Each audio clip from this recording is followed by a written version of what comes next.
Black Star Network is here. Oh, no punch! I'm real revolutionary right now.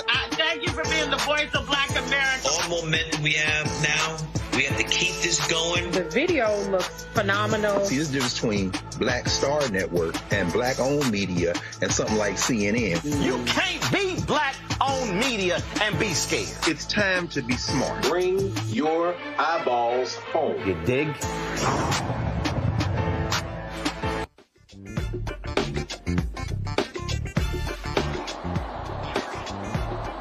Hey folks, today is Thursday, December 4th, 2025. Coming up on Roland Martin Unfiltered, streaming live on the Black Star Network. We're in the Ro-Ro Mobile, traveling down the road from Atlanta to Montgomery, Alabama, where we are covering the 70th anniversary of the Montgomery Bus Boycott. Of course, this week, events have been taking place all throughout the city, focusing on the action that kicked off the Black Civil Rights Movement. We'll be talking about a variety of things, covering these issues, and also be sharing talking with the president of Alabama State University, and talking about the Joanne Robinson, the unsung hero, the sister, the Alabama State professor, who was the one who conceived the idea of the Montgomery Bus Boycott. Also, the 119th anniversary of Alpha Phi Alpha Fraternity Incorporated. Today's Founders Day. So always got to shout out the brothers of AFIA. Virginia Democrats make it clear that they are going to get involved in this gerrymander battle. House Speaker Don Scott says he's preparing a map that will go from 5 Democrats and Republicans, 6 Democrats, 5 Republicans, to 10 Democrats and 1 Republican. We'll talk about that on the show as well.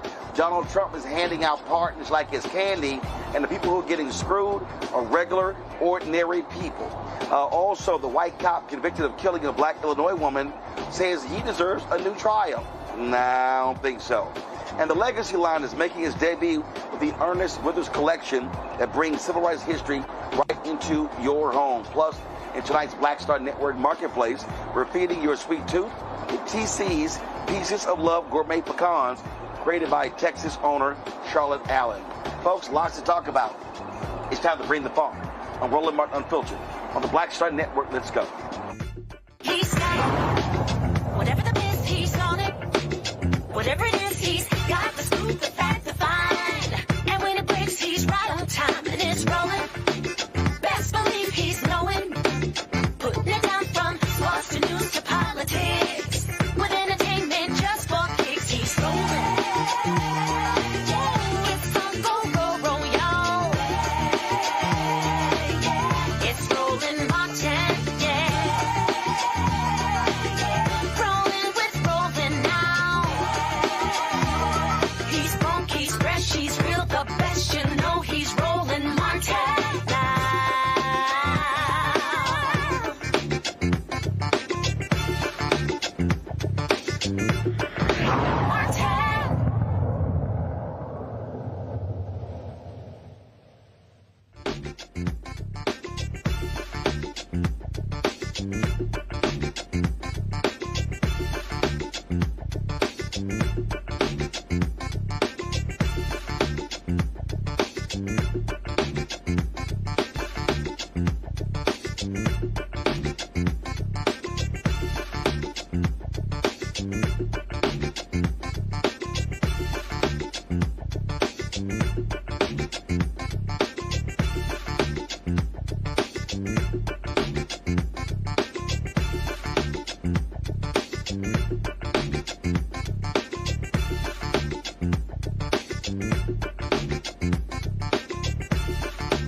All right, folks, thanks for joining us. We are live in the Ro-Ro Mobile.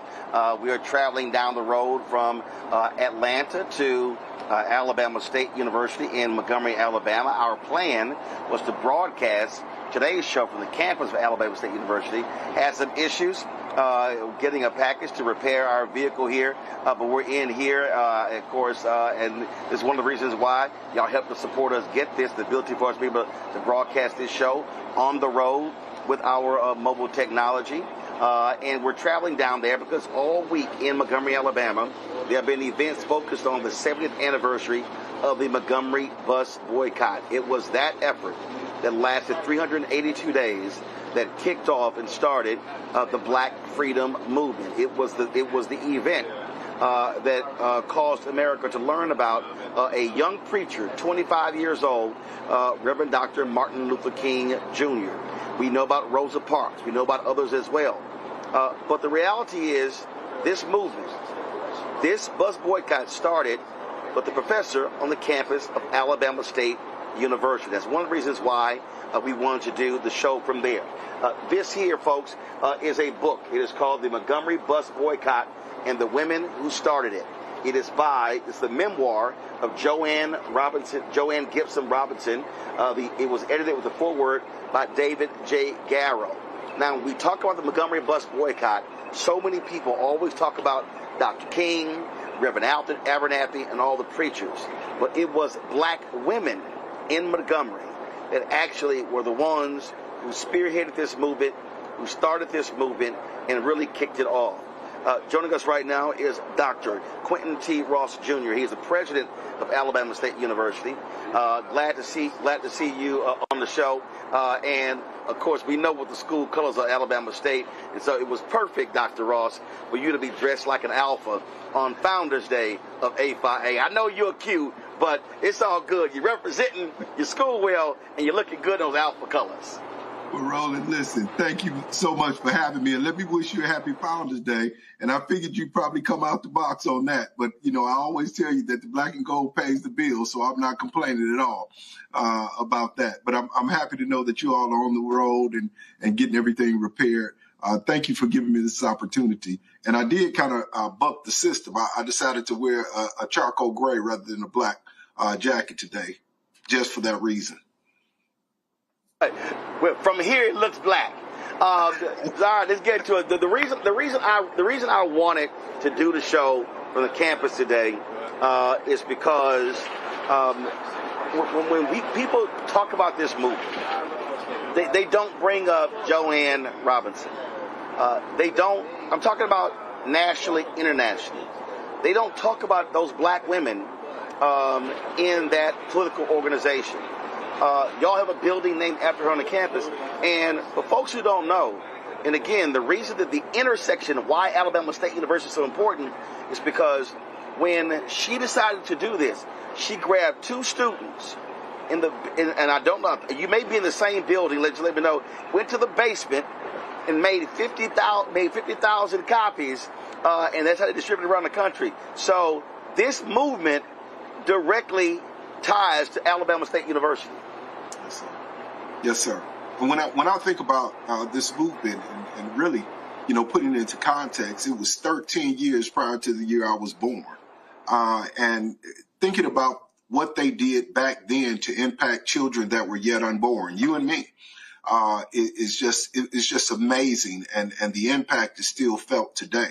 But when you talk about Joanne Robinson, and it really takes Attorney Fred Gray, who is a graduate of Alabama State University and was the attorney for the bus boycott, to really talk about Professor Joanne Robinson and her tenacity, being the president of the Women's Political Council here in Montgomery. But she also had her run-in on the transportation, with the transportation system, going back and forth with one of the drivers when she sat where they thought she shouldn't have sat when nobody else was around. And so I think that really fueled her fire and her vision to do something here in Montgomery to really impact the transportation system, even down to the point where she had a meeting even prior to the bus boycott with the then mayor of the city to see what could be worked out. And of course, that fell on deaf ears.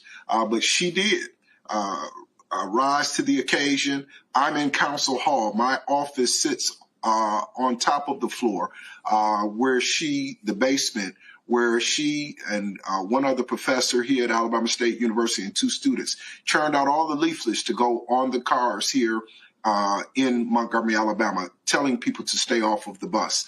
And that impact was not only felt here, but it was felt across the country. And I really believe when you talk about the bus boycott, really we talk about people sitting down on the bus, but it gave this nation and all of the blacks across this country the ability to stand up wherever they were against any injustice. So we're always excited. This is always a wonderful time of reflection here in the city of Montgomery.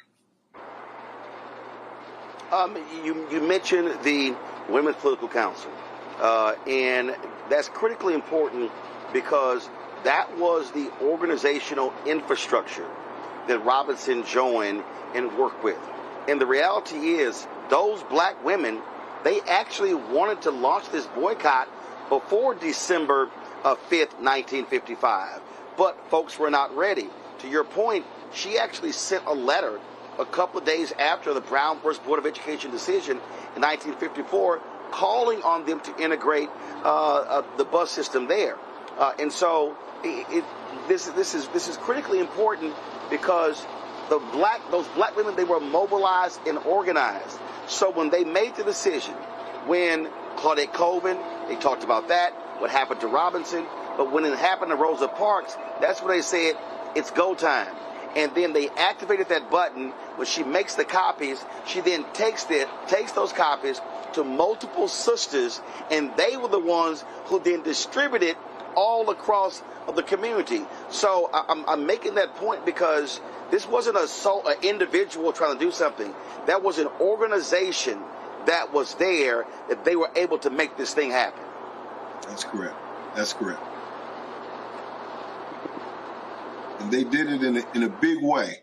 And you know, not only with that, because they also fed people and transported them as well. You know, the organization just grew to really support the efforts of the bus boycott here in Montgomery, and the impact again was felt throughout the nation.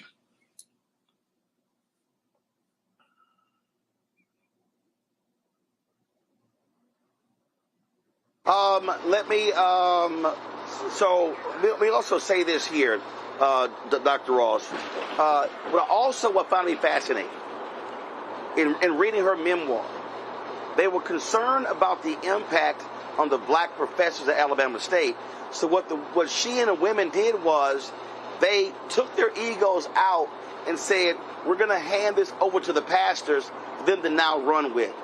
That also can't be overlooked, because what that said is the movement and the issue is bigger than our ego and us leading this effort. Can you speak to that?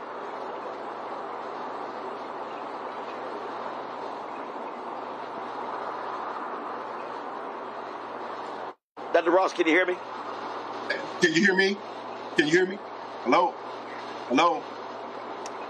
Dr. Ross, can you hear me? Yes, I want to make sure you can hear me.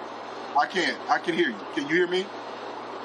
All right, let's do this here, y'all. We're going to take a quick break, and I'm going to come back and talk to Dr. Quentin Ross, Jr., president of Alabama State University, about the 7th anniversary of the Montgomery Bus Boycott. We'll be right back, Roland Martin Unfiltered, on the Black Star Network.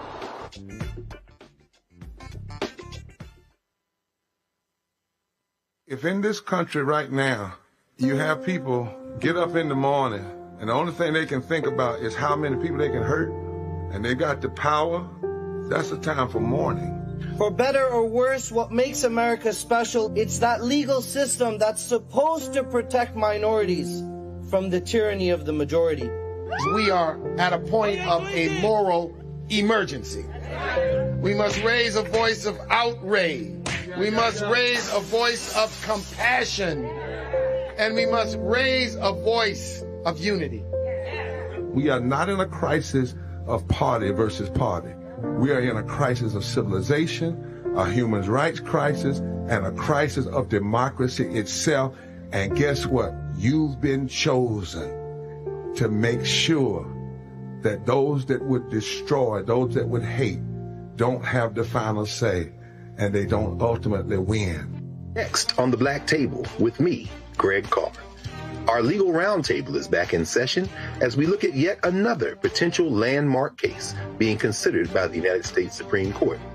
This one is called 303 Creative versus Alennis, and may be the most important and far-reaching First Amendment, that is freedom of speech, case of our time. It could, depending on how the court rules, open the door for a return of Jim Crow segregation laws. It's true. If you say we can discriminate against one, you're saying we can discriminate against all. That's on the next Black Table. Don't miss it.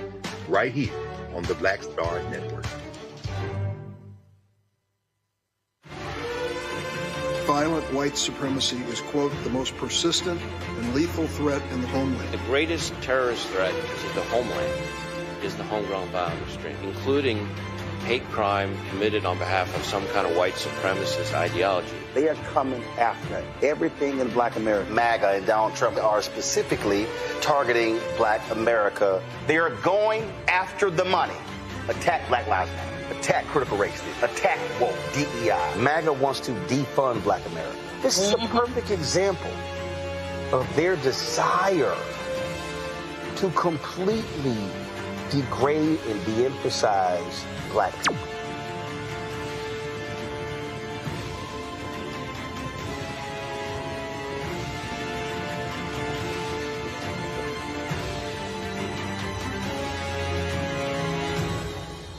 They said the quiet part out loud. Black votes are a threat, so they erased them. After the Supreme Court gutted the Voting Rights Act in 2013, Republican legislatures moved fast. New voter ID laws, polling place shutdowns, purges of black voters from the rolls. Trump's Justice Department didn't stop it. They joined in. In 2018, his DOJ backed Ohio's voter purge system, a scheme that disproportionately erased black voters. Their goal, erase black votes and political power. Yeah, that happened. These are the kinds of stories that we cover every day on Roland Martin Unfiltered. Subscribe on YouTube and download the Black Star Network app. Support fact-based independent journalism that centers African Americans and the issues that matter to our community.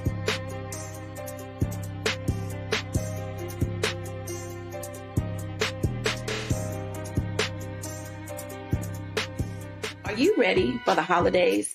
This week on A Balanced Life with Dr. Jackie, we're talking about all things anxiety and the holidays, whether it's performance anxiety, presence versus presence, making certain that everybody in your space understands the boundaries and how to respect your home. This week, we're talking about those things that will allow you to have a peaceful holiday season. It really is not about perfection. It's really about, you know, the house feeling warm and cozy and peaceful. You don't have to like everybody, but what you can do is be cordial in those environments. That's all this week on A Balanced Life with Dr. Jackie here on Black Star Network. Hatred on the streets, a horrific scene, a white nationalist rally that descended into deadly violence. White people are losing their damn minds. As an angry pro-Trump mob storms the U.S. Capitol, we're about to see the rise of what I call white minority resistance. We have seen white folks in this country who simply cannot tolerate black folks voting. I think what we're seeing is the inevitable result of violent denial. This is part of American history. Every time that people of color have made progress, whether real or symbolic, there has been what Carol Anderson at Emory University calls white rage as a backlash. This is the rise of the Proud Boys and the Boogaloo Boys. America, there's going to be more of this. Here's all the Proud Boys, guys. This country is getting increasingly racist in its behaviors and its attitudes because of the fear of white people. The fear that they're taking our jobs, they're taking our resources, they're taking our women. This is white fear.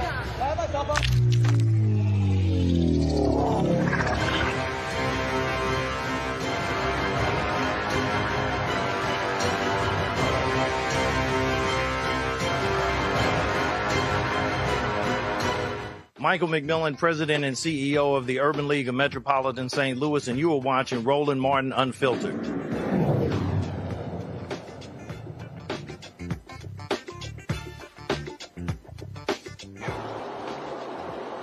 All right, folks, welcome back to the show. Dr. Quentin Ross, President of Alabama State University. Dr. Ross, before we went to the break, the question I asked you was, what was amazing about these women is that they put their egos aside. They said, hey, we don't want to get professors in trouble, losing their jobs on campus. So we're going to turn this thing over to the preachers, let them take it from here. That, to me, was an amazing decision. It was, you know, a fantastic decision that they made, but it was strategic, you know, because today we see, you know, when people are doing something, everybody wants to be out front. But in order to really accomplish in order to accomplish the goal, everyone has to play their role and know when to take, to step back in order to push the agenda forward. And so it was critically strategic. I think anyone who wants to talk about organizing or making an impact should really reflect on what happened during that time. But it was an amazing opportunity, and they did the right thing at the right time. Last question for you. Obviously, the title element of the state is important. What should students today learn from the strategy? Because you don't have a 382-day boycott, and it just happened just because. She details in her memoir all the pieces, how they organized the wagons and the cars and all those different things along those lines. I just think that too often today, when we're talking about doing something, people are operating on emotion, but they're not focused on the strategy of the movement. No, and I agree with you wholeheartedly. I mean, this was strategic, and for young people today, so many things are instant. The social media is instant gratification. But if you truly want to make an impact, I think that you have to strategize. And really pay attention to the steps that were taken during the bus boycott to have an overwhelming impact and a lasting impact. So I agree with you that young people today should really take the issues, particularly that they're advocating for, and look how they can strategically make an impact, and not something that will be just so quick. You say it one time, people really don't pay you attention. But if you really want to make an impact, you strategize. Let those who should carry the message. Those who should just push the message. I think a lot can be learned from reflecting back on what took place during the Montgomery Bus Boycott. All right, Dr. Quentin Ross, a lot of things happening. You're busy. I know you got to go. I appreciate you joining us on this day. We look forward to get to the city. And again, we'll be broadcasting tomorrow from the original Holman Street Baptist Church. We'll be covering tomorrow night's mass meeting as well. Thanks a lot. Appreciate the opportunity. You all be safe. Thank you so much. Take care. Thank you very much.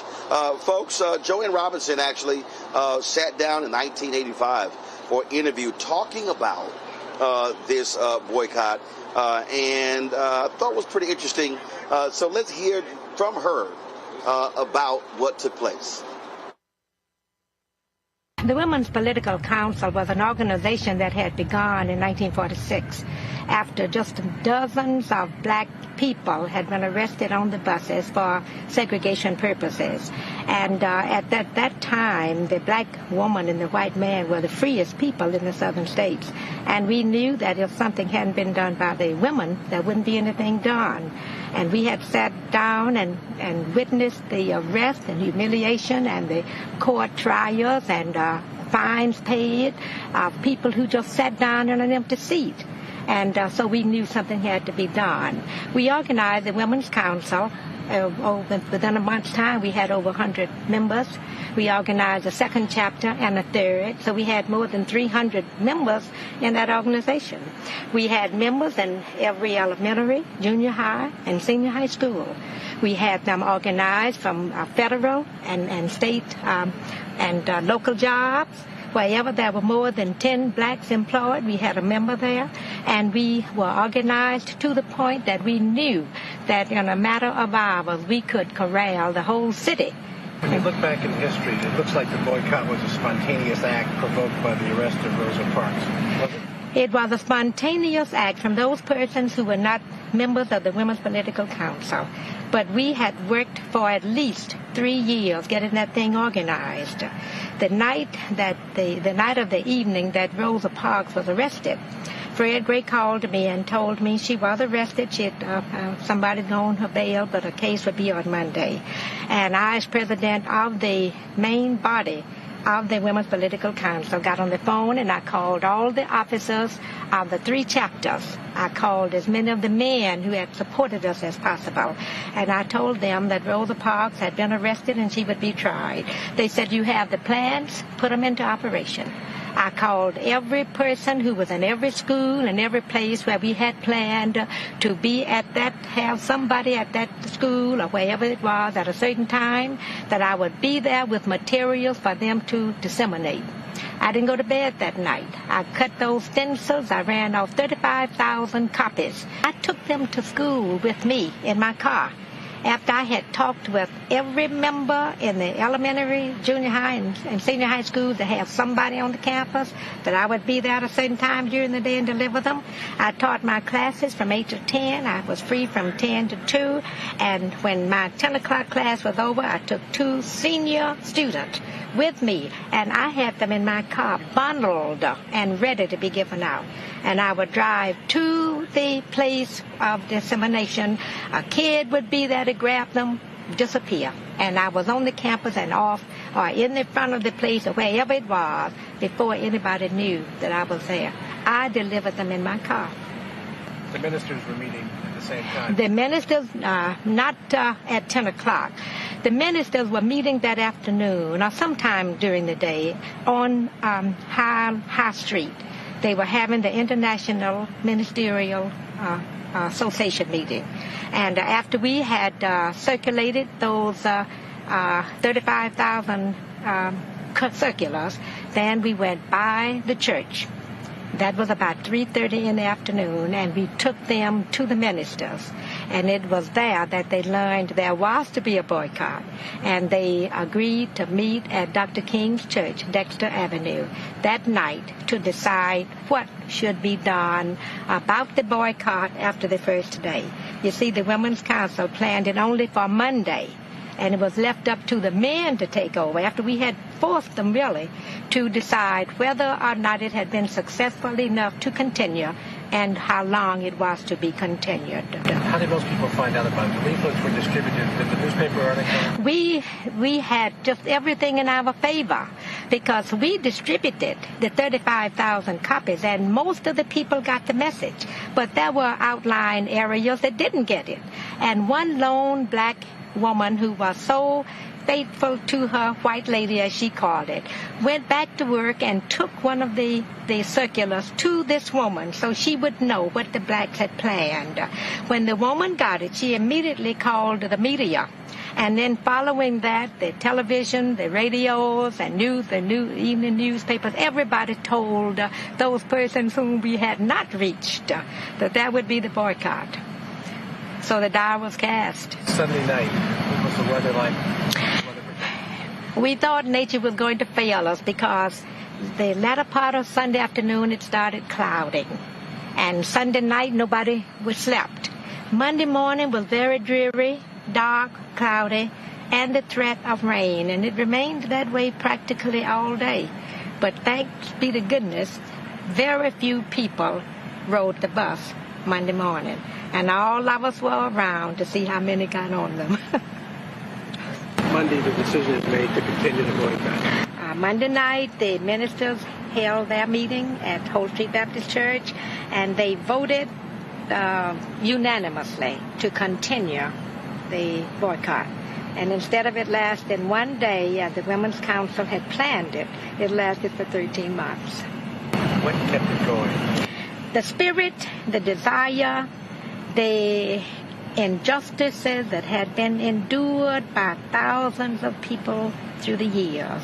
I think the people were fed up. They had reached the point that they knew there was no return, that they had to do it or die. And that's what kept it going. It was the sheer spirit for freedom, for the feeling of being a man and a woman. All right, folks, let's go to my panel. Reese Colbert, host of the Reese Colbert Show on Sirius XM Radio, joining us out of Washington, D.C. Dr. Nola Haynes, Georgetown University School of Foreign Service, joining us out of D.C. Dr. Greg Carr, Department of Afro-American Studies, Howard University out of D.C. as well. Reese, I'll start with you. The reason I think it is so important that history be told, not his story, is that I dare say, if you talk to anybody in Black America, hell, you talk to any white folks, and if we were talking about the Montgomery Bus Boycott, it's going to be a litany of men. It's going to be, and again, people think that they automatically go, Dr. King, Dr. King, Reverend Abernathy, the preachers in Memphis. I'm talking the preachers here in Montgomery. But again, it was the black women, the Women's Political Council. They were the ones who were driving this, who were organizing, who were mobilizing, who were raising the issues. And it was just multiple people, multiple women who were upset with the indignities were happening on the bus, men too as well. But it was the sisters who said, we have got to end this crap.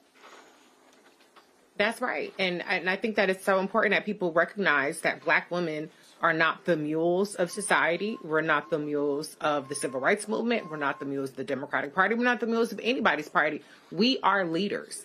And our leadership, our ingenuity, our determination, our dedication has made this country a better place. And so I'm so glad, Roland, that you are highlighting these women leaders because it needs to be spoken about. We need to stop having discussions where black women are supposed to take a back seat or where black women being a part of the discussion is looked at somehow being detrimental to black men also getting a seat at the table, black men also being leadership. We work best in concert with each other, not against each other, and we work best when we all have a seat at the table. And I think it's really important in times like these to recognize that you need infrastructure, you need investment, and you need strategy. You can win things without just tweet strategy and social media strategy. You need a boots on the ground. You need strategy with people who don't always speak the loudest, who don't always be at the forefront, but who are actually doing the work that it takes to see change happen. You know, I am always, Nola, I'm always fixated. I'm always fixated about strategy. I'm always fixated about how they got things done. And when I found out about Dr. Robinson's book, I mean, this is her memoir. Because what happened was, when I interviewed Fred Gray, and we're going to have a portion of that, when I interviewed Fred Gray, the attorney, a couple of years ago, he told the story of what happened. He and Joanne Robinson sitting at a kitchen table and going over the Montgomery Improvement Association, going over the points of it. And it really was the first time I heard about her. And I got the book. And so to sit here and read the book and to read what she went through moving to Montgomery, Alabama, what she went through and what the indignities. And then, of course, everybody was like, oh, Claudette Colvin wasn't picked because she was a young girl who got pregnant. Well, Fred Gray was her attorney, and he told the story that, well, no, that's not actually what happened there. But it was just fascinating to see how they put this whole thing together that culminated in that critical Supreme Court decision striking down segregation on buses. Absolutely. And I am so happy that this show talks about strategy all the time, because that is how the Montgomery Bus Boycott happened. You mentioned earlier about emotion. You know, I think emotion is great in terms of a motivator, but beyond motivation, you know, you need to apply, you need to apply the motivation. You need to apply that energy that you're getting from this thing that is upsetting you, that is triggering your emotions, right? And you need to then come up with a solution and then go ahead about applying the different steps to achieve your end goal. Right. So that's what strategy is. It's beyond the emotional part, in today's world. We'll go on social media, we'll post something and that's it. But strategy takes patience. Strategy takes time. And unfortunately, the world that we live in today, people's attention spans are about 2 seconds long. So when I think about the dedication and motivation that it took and the discipline for that boycott to last as long as it did, over a year. And when I think about the Target boycotts, when I think about Nina Turner, when I think about We Ain't Buying, when I think about LaTosha Brown, I hope these women also make the history books like Pastor Jamal Bryant, that they also are talked about, that they are also mentioned, because women continue to put the work in. And that is what we do, especially Black women, even as everything is pitted against us in America. We are still getting the job done. Greg, again, the reason books are important, the reason telling the story is important, because you find out what really, really happened. And it's one thing when somebody else is writing the story. It's a difference when the individual who was actually involved with it is writing the story. And the reality is this here. When we talk about the Black freedom movement, known the Civil Rights movement, in so many ways, it's like a movie Black women left out of the script. I mean, we could just go on and on and on in so many places. We talk about the march on the 1963 March on Washington for Jobs and Freedom, and how there was not a woman on the official program. Now, the pre-program, Merle Evers was supposed to speak, but she was out of town, and so Daisy Bates spoke, and not a single woman. Roger Wilkins tells the story of how often, when the civil rights leaders would come to the White House, Dorothy Height was never in the photos until one day he moved her chair right next to LBJ, and that's how she ended up in the photo. Otherwise, you wouldn't have known Dorothy Height was even in the room. And so I do think this week, as we are here broadcasting, talking about this anniversary, that we cannot ignore how this thing actually happened, where it originated from. You're right, Roland. Absolutely. I want to thank you, brother, on behalf of all of us, for not only centering this story tonight, but for raising the voice and the image of Joanne Robinson. And you're absolutely right. That book should be on the shelf and must be read by all of us over and over again. The Montgomery Bus Boycott and the women who started it.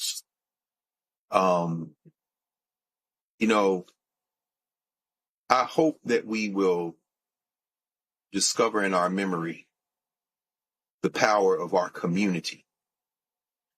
And I understand that we have to push and I agree, we have to push and center women, because women have been centered since the beginning of humanity. We wouldn't be here if it weren't for women. And we must center women at the center of our community, not sacrificing the narrative of women over the sacrifice of community, or sacrificing the narrative of community over the sacrifice of women. I'll tell you exactly what I mean by that. And thank you for the first time I got a chance to sit with for a second and shake hands with Fred Gray and his wife when he came here to receive the medal from the White House. And you called and said, you want to come down and meet Fred Gray? I said, yeah. Since then, I've seen him several times, because the Fred Gray Institute, located in Tuskegee, between Tuskegee and Montgomery, has its big convening there in Montgomery. It'll be back there again in March 2026. And I'm honored to have been able to spend time with Baba Fred, who continues to fight. I don't know how this man does it in his 90s, but he continues to fight. But when Joanne Robinson tells the story, because we know that on that campus of Alabama State University, Fred Gray was a student, and that Joanne Robinson was Fred Gray's teacher and sent him, after he finished Alabama State, to Case Western Reserve in Cleveland, where I saw him a couple of months ago. The law school there honored him, and he had a convening of fellows to talk about this work that continues.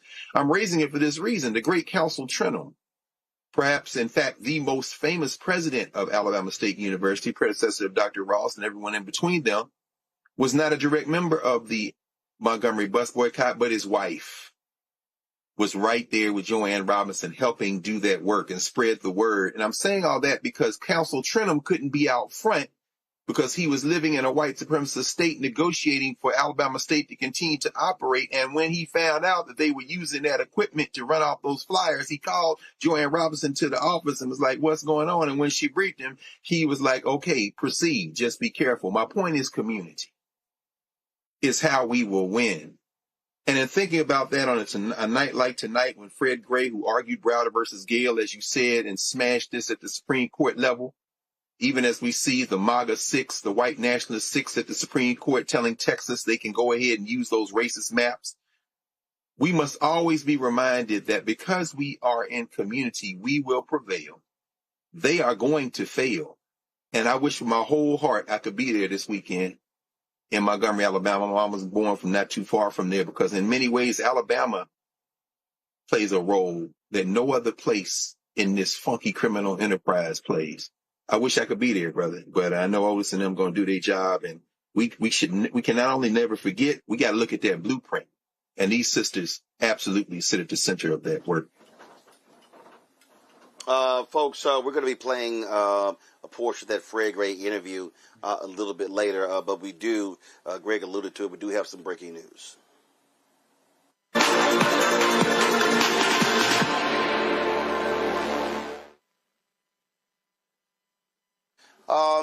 As we predicted, this far right-wing Supreme Court has issued a ruling that it is going to allow those racist Texas congressional maps to move forward to 2026.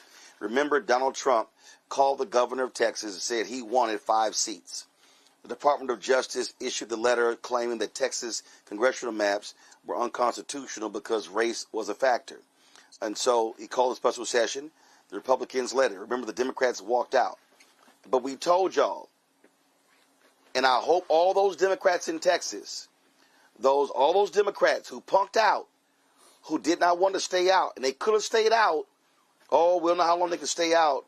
And they said, well, we think if we do this and we come back and they pass the maps, then, we're going to be able to, the Supreme Court is going to freeze the maps in place. And even though there was a lower court ruling declaring that race was indeed a factor, the Supreme Court is going to allow it to move forward. And the Supreme Court has ruled. The Supreme Court has ruled that they said that the plaintiffs more than likely are not going to win on this particular merits of the case. AP story says the justices cast doubt on the lower court finding that race played a role in the new map, saying in an unsigned statement that Texas lawmakers had, quote, avowedly partisan goals, unquote. Ain't that something? Greg, your thoughts?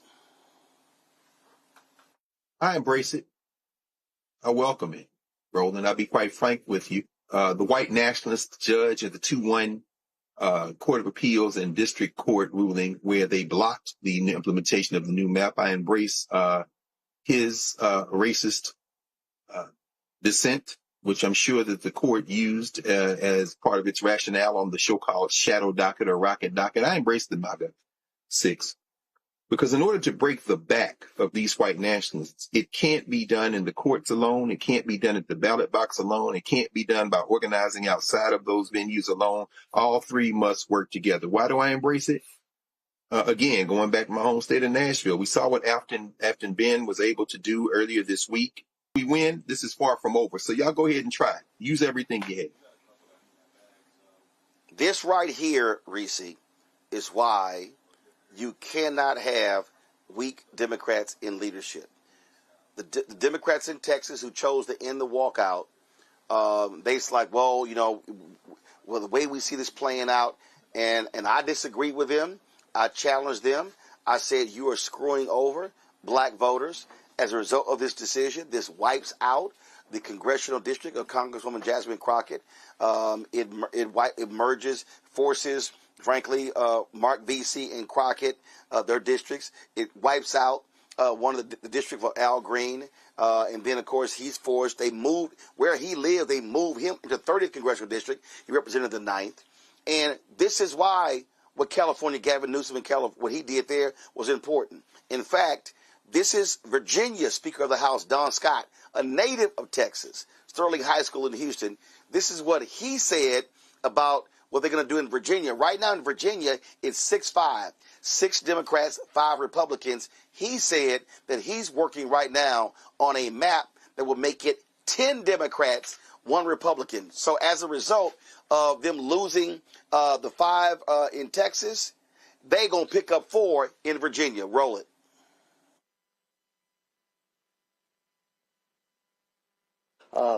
Tell us a little bit about how you think that's going to go here, and if you can give us any hints about how it will play out.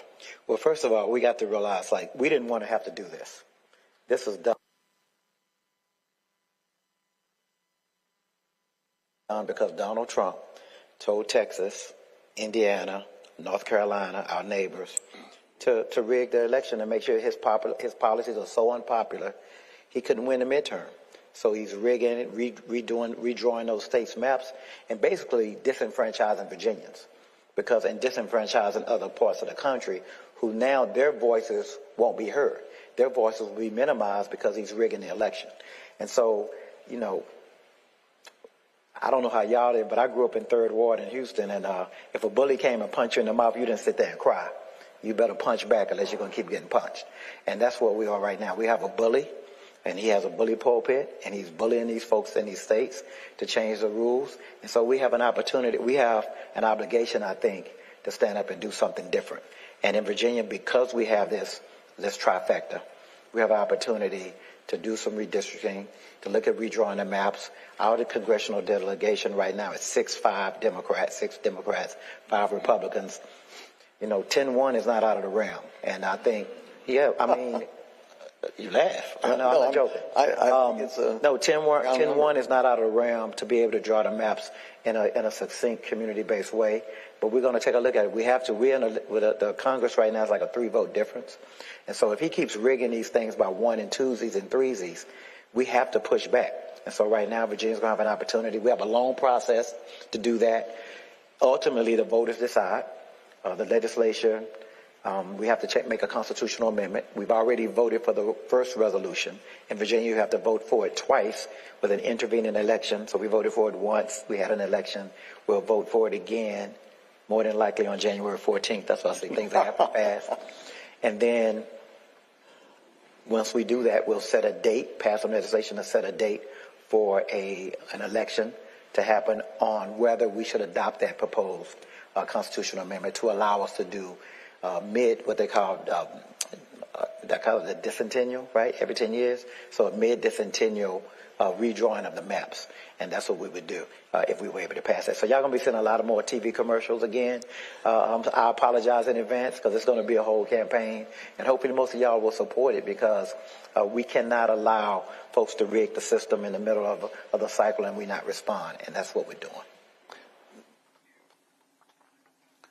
Well, recently I wish somebody tell a punk leader in Maryland to get off his ass and use your power the way Republicans are.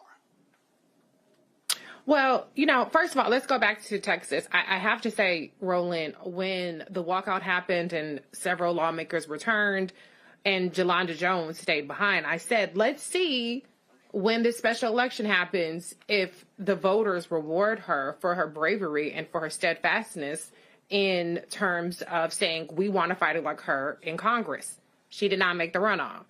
We now see State Representative James Tallarico, who's running for Senate, and people are telling Jasmine Crockett to stand down because he's supposedly the best chance. So there's a disconnect between the whole notion that Democratic officials, Democratic candidates, et cetera, should be the ones to fight and what voters actually support. So I just want to start there.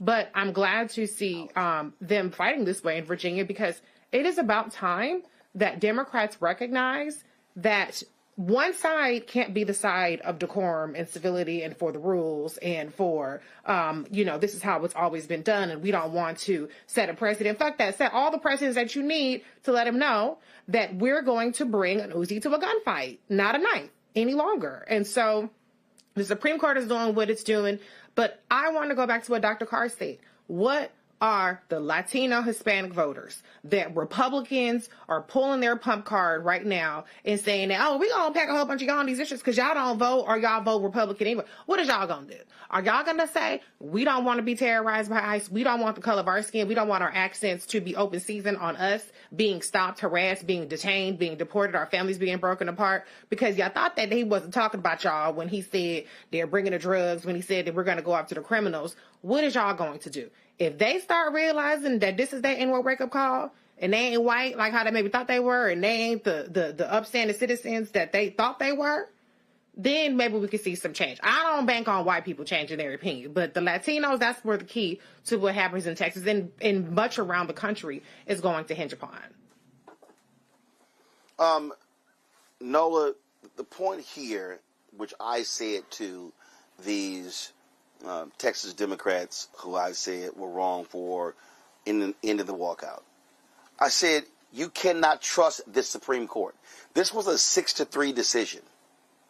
I said, you cannot trust this right-wing court. You cannot trust them.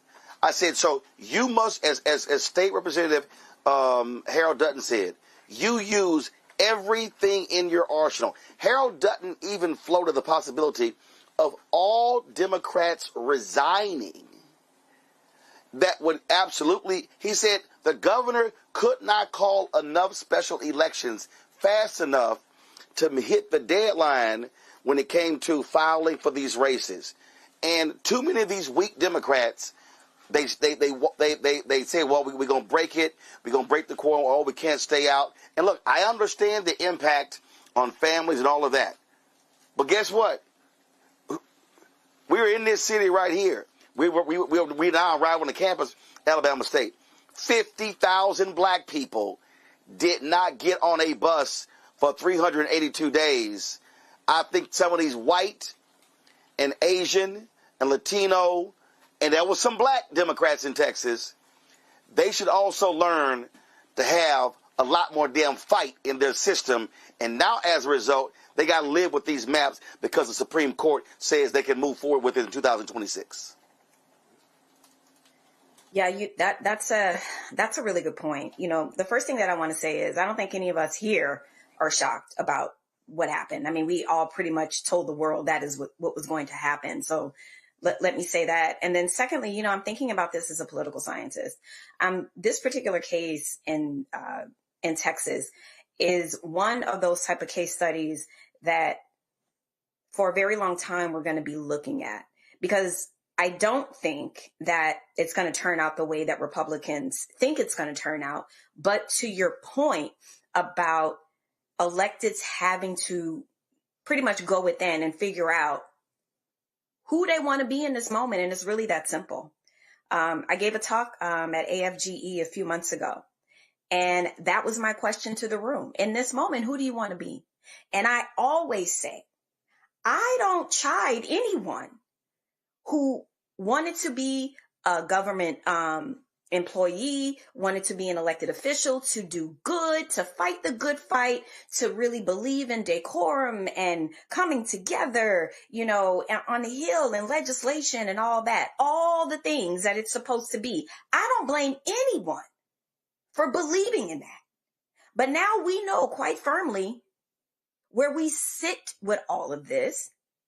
We've taken the time to survey the field. So now you have to decide, are you going to be a soldier? Are you going to be a witness? What role are you going to play in all of this? Because right now, the type of electeds that's needed, they may not be able to, the type of electeds that we need right now may not be able to walk through, a detector. You know what I'm saying? Like, we need electeds right now that's about to come ready to get some stuff done. You know, like talking about a knife fight. I mean, they're not even bringing knives right now. You know what I'm saying? So you really have to figure out who do you want to be in this moment. And it's just really that simple. It is. So, folks, we're going to be, of course, covering this. Folks are reaching, lawyers are hitting us, state representatives hitting us, and so we'll have more details in a moment. Going to go to a break. We come back. Ernest Withers was a civil rights photographer. His family has a new project they're working on that will join us next, second half of the show.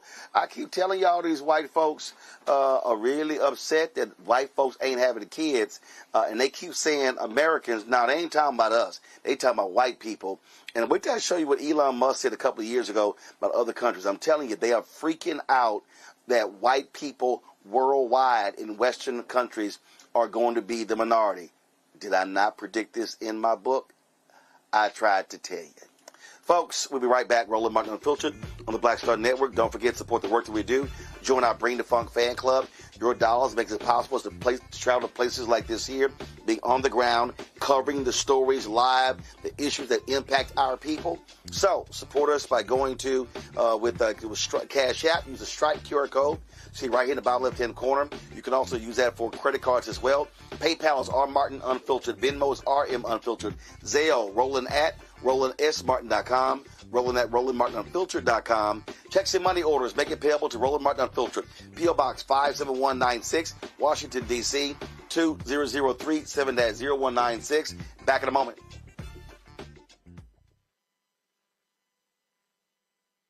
They said the quiet part out loud. Black votes are a threat, so they erased them. After the Supreme Court gutted the Voting Rights Act in 2013, Republican legislatures moved fast. New voter ID laws, polling place shutdowns, purges of black voters from the rolls. Trump's Justice Department didn't stop it, they joined in. In 2018, his DOJ backed Ohio's voter purge system, a scheme that disproportionately erased black voters. Their goal, erase black votes and political power. Yeah, that happened. These are the kinds of stories that we cover every day on Roland Martin Unfiltered. Subscribe on YouTube and download the Black Star Network app. Support fact-based independent journalism that centers African Americans and the issues that matter to our community.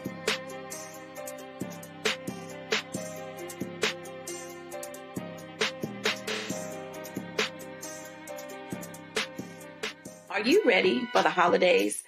This week on A Balanced Life with Dr. Jackie, we're talking about all things anxiety and the holidays, whether it's performance anxiety, presence versus presence, making certain that everybody in your space understands the boundaries and how to respect your home. This week, we're talking about those things that will allow you to have a peaceful holiday season. It really is not about perfection. It's really about, the house feeling warm and cozy and peaceful. You don't have to like everybody, but what you can do is be cordial in those environments. That's all this week on A Balanced Life with Dr. Jackie here on Black Star Network. If in this country right now, you have people get up in the morning and the only thing they can think about is how many people they can hurt, and they got the power, that's the time for mourning. For better or worse, what makes America special, it's that legal system that's supposed to protect minorities from the tyranny of the majority. We are at a point of a moral emergency. We must raise a voice of outrage. We must raise a voice of compassion. And we must raise a voice of unity. We are not in a crisis of party versus party. We are in a crisis of civilization, a human rights crisis, and a crisis of democracy itself. And guess what? You've been chosen to make sure that those that would destroy, those that would hate, don't have the final say, and they don't ultimately win. Hey, I'm Tasha Cobbs, and you are watching Roland Martin Unfiltered. But I need a little filter. I need something. Blow me out. Make me look 35.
All right, folks, as you can see, we are here on the campus of Alabama State University in front of Joanne Robinson Hall.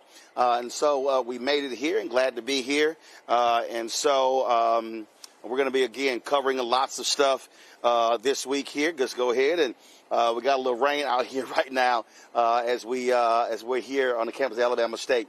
All right, folks, I told you we were at Tuskegee Institute a couple of years ago, and I sat down with Fred Gray for a long interview. You can watch it on our YouTube channel. You can go to Black Sweat Network app. And during the conversation, he talked about Joanne Robinson. He talked about the Montgomery Bus Boycott, and he gave us the backstory of how things came together. This is some of that conversation. And let me tell you about the Montgomery Bus Boycott, because I'm almost the only person who was in the inner circle of the planning of the Montgomery Bus Boycott. I think there's probably only one now that's left other than me. And that one was one that ended up getting out of the movement before it was over and going on something else. So of those who stuck with it, I'm just about the only one who's there. Let me tell you how the plans were made.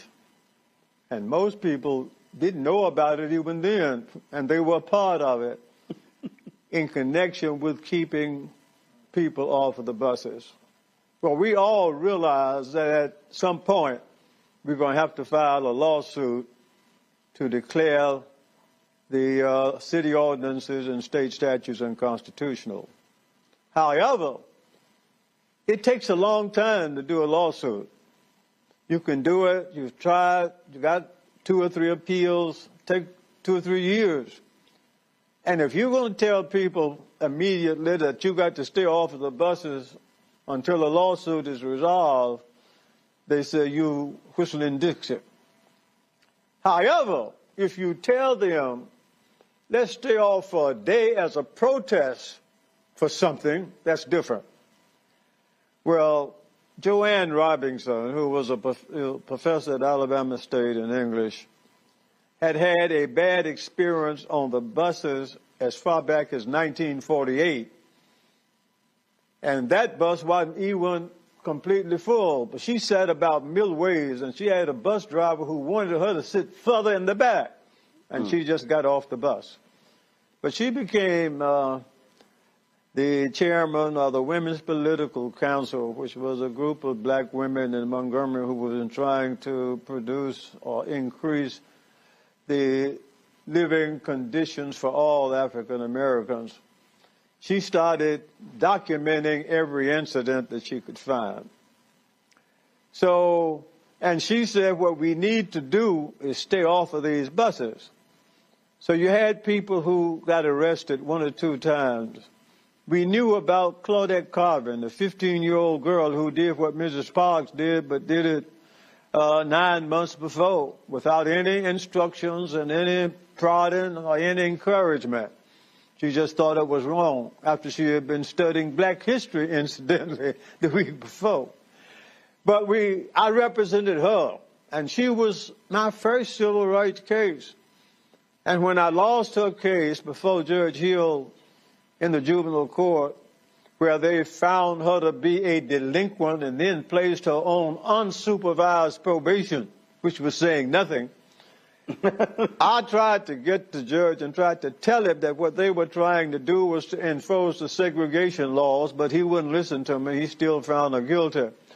So what we did, Joanne had that, and she had gotten the leaders in Montgomery, and E.D. Nixon was the Mr. Civil Rights involved. And after that, she was convicted. Had a meeting with the city officials about it. They said, well, we're sorry what happened to that girl, but it won't happen again. Later, then Rosa Parks' case came up on December 1st. Well, I knew her from my earlier days. And on the day of her arrest, we had had one of our conferences that we had had for about a year since I started practicing. And we have been talking about what you should do if you are arrested on the buses. I was going out of town that afternoon, and we hadn't ended our little conference. So when I got back, I had phone calls from Mrs. Parks and a lot of other folks telling me that Miss Parks had been arrested and she wanted to see me. I called her and she told me to come over to her house. This was in the afternoon of December 5th. I went by and talked to Miss Parks. She told me what happened, and she said my case is set for trial for 8:30 Monday morning, December 5th. That's just 3 days away. This is Thursday evening. Mm-hmm. She retained me to represent her. I said, fine, Miss Parks, don't worry about your case. But let me tell you this. She said, you know, Joanne Robinson has been talking about for some time, and particularly since Claudette Carvin's case, that people ought to stay off of the bus as a unified effort to let them know we mean business. And I said, I'm going to talk to her and see. I think if we're going to ever do that, you're doing what you have done is enough. So you don't need to get involved in any of the rest of this. You just go on, take it easy, and I'm going to talk with you again between now and Monday. I said, but I'm going to go and talk to Mr. Nixon, who has a majority of the black people following him, and he had signed her bond to get her out. I went a few blocks to Mr. Nixon's house, talked to him. He was a Pullman car porter. Mr. Nixon was not an educated man, but he was a well-elevated man. And he was a man who didn't believe in a whole lot of plans, but he did action. He said, and I told him, I said, well, you know, Joanne has been talking about getting these people to stay off the buses. He said, well, you all go ahead, talk about it. Let me know what you want me to do, and I'll support it. I go to Joanne Robinson's house. She lives on the other side of town, not far from Alabama State. We sat down in Joanne's living room, the two of us, and made the plans for the Montgomery Bus Boycott. It couldn't come out that either one of us were doing it because she was employed by the state as an employee at Alabama State. I was a lawyer, just admitted to the bar a year, and if I'm not careful, they'll disbar me like they had disbarred another lawyer not too much earlier. So I knew, without saying to anybody, that I had to be very careful what we do and how we do it. She said, Fred, what we need to do is sit down and decide how we can get these people to stay off the buses. And I'm going to prepare a leaflet that says another black woman has been off the bus and her trial is going to be on Monday. But we want them to stay off after Monday. I said, well, Joan, if that's true, then we're going to have to make plans. Suppose they stay off, then we're going to have to be prepared to go further. I said, fine. Well, this is what we decided we had to do. One, if that's going to happen, number one, you're going to need a spokesman, because somebody's going to have to speak for these black folks and not them try to speak all for themselves. In addition to a spokesman, if we're going to keep them off the bus, we got to somehow raise some money to take care of the expenses. And we're going to have to get somebody to plan a system of getting folks to and from wherever they are going. Normally, Mr. E.D. Nixon would have been the head, whatever you call him, because he had more followers than anybody else. But Rufus Lewis, who was a former coach at Alabama State, also had some followers. He was concerned primarily about registration and getting people admitted to when they are elected, they must be responsible. He ran also a nightclub called the Citizens Club. And guess what? In order to get in there, you had to be a registered voter. So I said, we need to find, so these two people, which one are we going to use? Joanne said, neither one. I said, use my pastor. Martin Luther King, haven't been here long, haven't been involved in civil rights activities or no other activities other than his church. But one thing he can do, he can move people with words. I said, that's what we need. Now, had you met him by that point? Had you met Dr. King by that point? I had met him, yes. I had met him, but I didn't know him. I wasn't a member of his church. Did you think it was a good idea? Did you? I told her, I agree with you. And then I said, Joanne, let me give you a suggestion for these other two men, because we need them because they have supporters. Martin doesn't have anything but the few people who had Dexter. I says, let's make E.D. Nixon treasurer, because he's a Pullman car puller and you know A. Philip Randolph in New York, and he'll raise some money to help these black folks. What we're going to do with Rufus Lewis, thanks to his wife. His wife is half owner of Ross Clayton Funeral Home, the largest funeral home for blacks in Montgomery then and still is. And they have cars. We need cars to transport people, and they have somebody who drives those cars. So make him chairman of the Transportation Committee. And then you're going to, believe it or not, you're going to need something else. You're going to need a lawyer. Well, here am I, send me. Those were the plans that we made. Martin to be, Dr. King to be the chair. The spokesman is what we call them. Mr. Nixon, the treasurer. Rufus Lewis, chairman of the Transportation Committee. And Fred Gray was legal for doing the legal advice part. Our responsibility was to get that word out to other people, so that when the official meeting took place at Mount Zion AME Church, Dr. King was selected chairman before he got to the meeting. Rufus Lewis was elected chairman of the Transportation Committee. And, of course, Mr. Nixon was selected as treasurer, and Fred Gray had the responsibility of doing the legal work. And that seed was planted and passed on to other people. And when other people made the motions in the meeting, they didn't know where it came from originally. Some of them even thought they originated it themselves. And I take it you and Joanne shot each other looks like?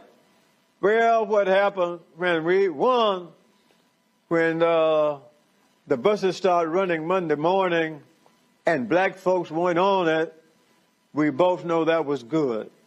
Then we knew we had to go and have Miss Park's case. Well, I knew they weren't gonna find her not guilty. So I knew it was gonna take care of all a bit of about 15 or 20 minutes for her case, because I wasn't gonna put on case. I was gonna prepare and reserve my motions.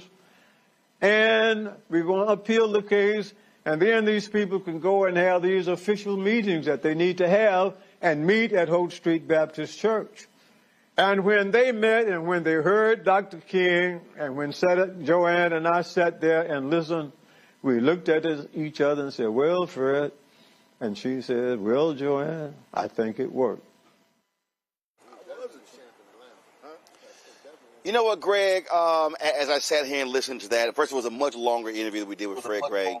And I was sharing this story with somebody just the other day when I was at Atlanta at Global Hope Forum. And I said, one of the things that drives me crazy is when I look at many of these documentaries on African Americans, whether it's music, whether it's history, it's white producers, it's white directors, told through their lens. And the backstory of the Fred Gray interview was so funny because he's always been asked by lots of people for the interviews. So I called his house. I left a message, and he was like, "Well, I don't know." And then his wife said, "Who was that trying to get an interview?" And his wife said, "I don't know. That was Roland Martin." She said, "Oh, you doing that interview?" She said, I don't the rest of these people, but you going to do the interview, Roland Martin. So she was there and we shot it. I cracked up laughing. But that interview we laid out, this is precisely why we've got to have black-owned media. Not black-targeted media, not dealing with white media, because We have to be caretakers of our story, because here's the deal. MSNBC, CNN, Fox, all these networks, they ain't focused on Montgomery this week. They're not talking about what's happening. They're not connecting the bus boycott right now with the Target boycott right now.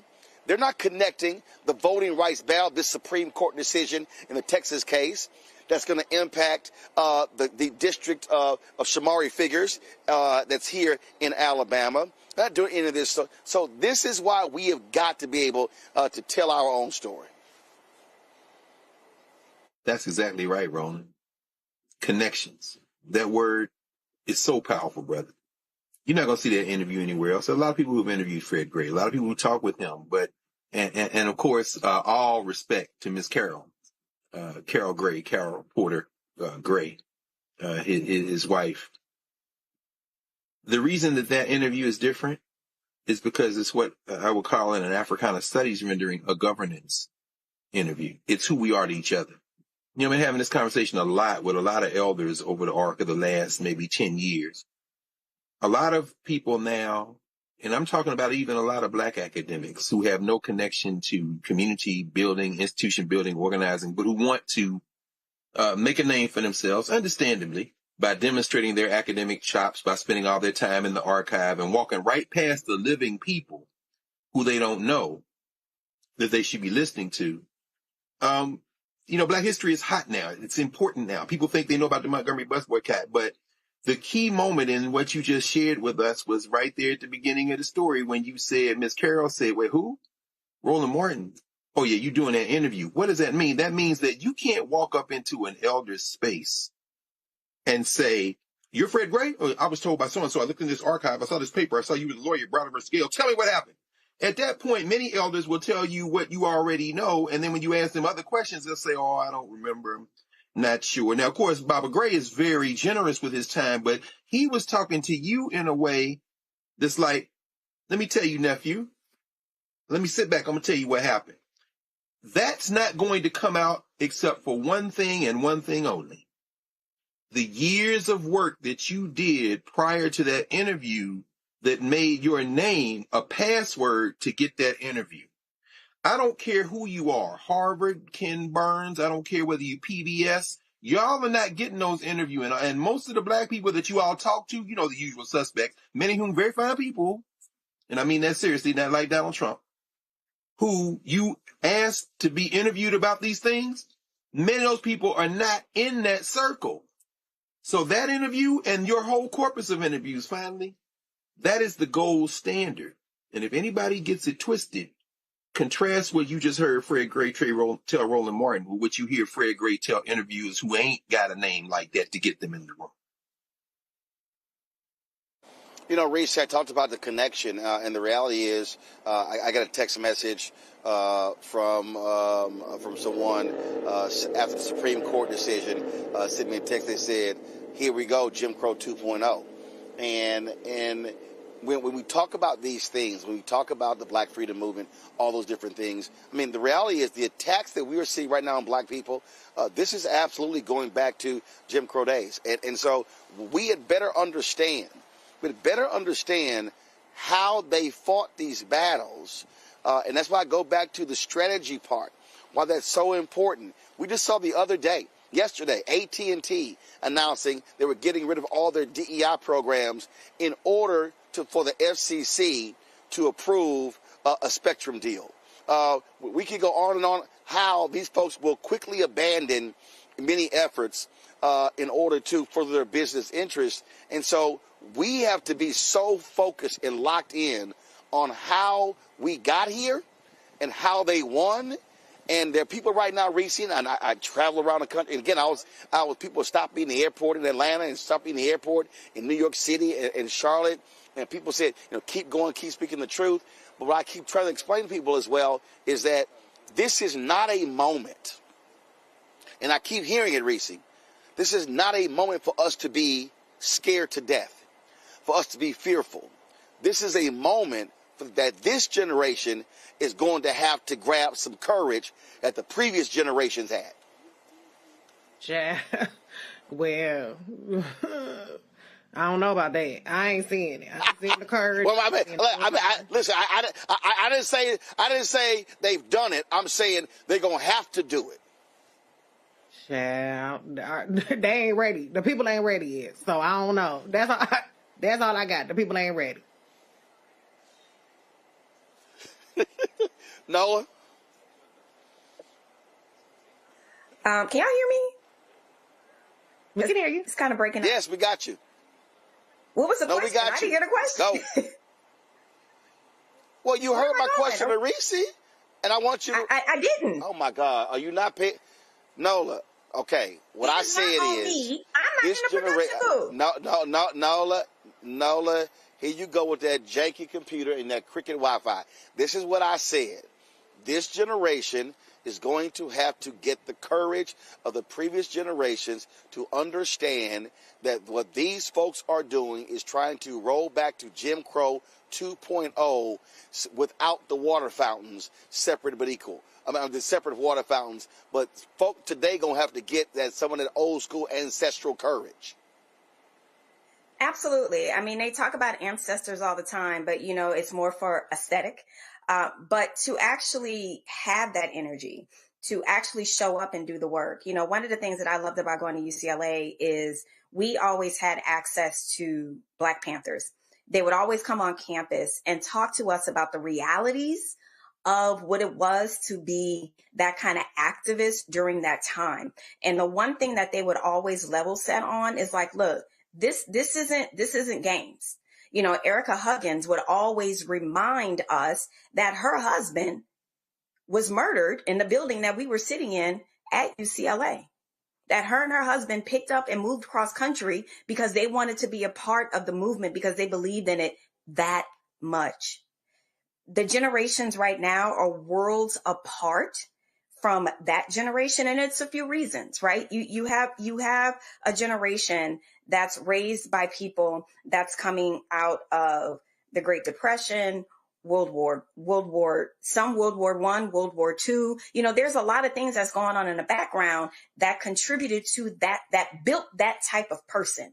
But unfortunately, we are so comfortable, and it makes me angry because I am not mad at people wanting to be comfortable and wanting the American dream. But unfortunately, that's not a real thing for Black people. And secondly, that's just not the moment that we're in. And I know a lot of people are pissed off about that because all you want to do is go to brunch and, take selfies with your friends and be cute. And I'm mad because I like doing that too. That's just not the moment that we are in. So I don't want to, I don't want to be that person to say, kids, get off my lawn. I get it. They were raised to be comfortable. So to now tell them to get up, to go outside and fight and to sacrifice, all of these words don't make sense to them. So there's a lot that we have to do at school, at home. It's about education. It's about motivation. It is a process here. They're not going to put down their phones and, put down their gaming consoles to go stand up and do the thing for 382 days. That is going to take a community, that is process, that is dedication, and we need funding to actually set up the type of programs that's needed to educate our young folks about this moment. Indeed. Got to go to a break. We come back. We're going to talk with Damian Hewitt, Laws Committee for Civil Rights Under Law, about this Supreme Court decision regarding the Texas case, the implications of that. We'll also hear from the Ernest Withers family about their new venture. Lots to break down as we here on the campus of Alabama State University in Montgomery, Alabama, this week as festivities continue, focusing on the 70th anniversary of the Montgomery Bus Boycott that lasted 382 days, and that is considered the beginning of the 13-year Black civil rights movement. You're watching Roland Martin Unfiltered on the Black Star Network. Next on the Black Table with me, Greg Carr. Our legal roundtable is back in session as we look at yet another potential landmark case being considered by the United States Supreme Court. This one is called 303 Creative versus Alennis, and may be the most important and far-reaching First Amendment, that is freedom of speech, case of our time. It could, depending on how the court rules, open the door for a return of Jim Crow segregation laws. It's true. If you say we can discriminate against one, you're saying we can discriminate against all. That's on the next Black Table. Don't miss it. Right here on the Black Star Network.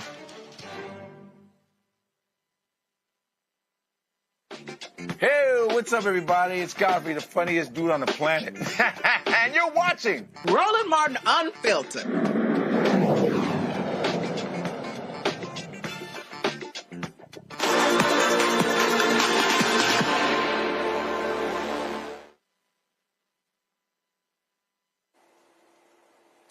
Folks, a few moments ago, we told you about the Supreme Court decision, a 6-3 decision, allowing for those racist Texas maps to move forward that wiped out 5 Democratic districts, including 2 for African Americans.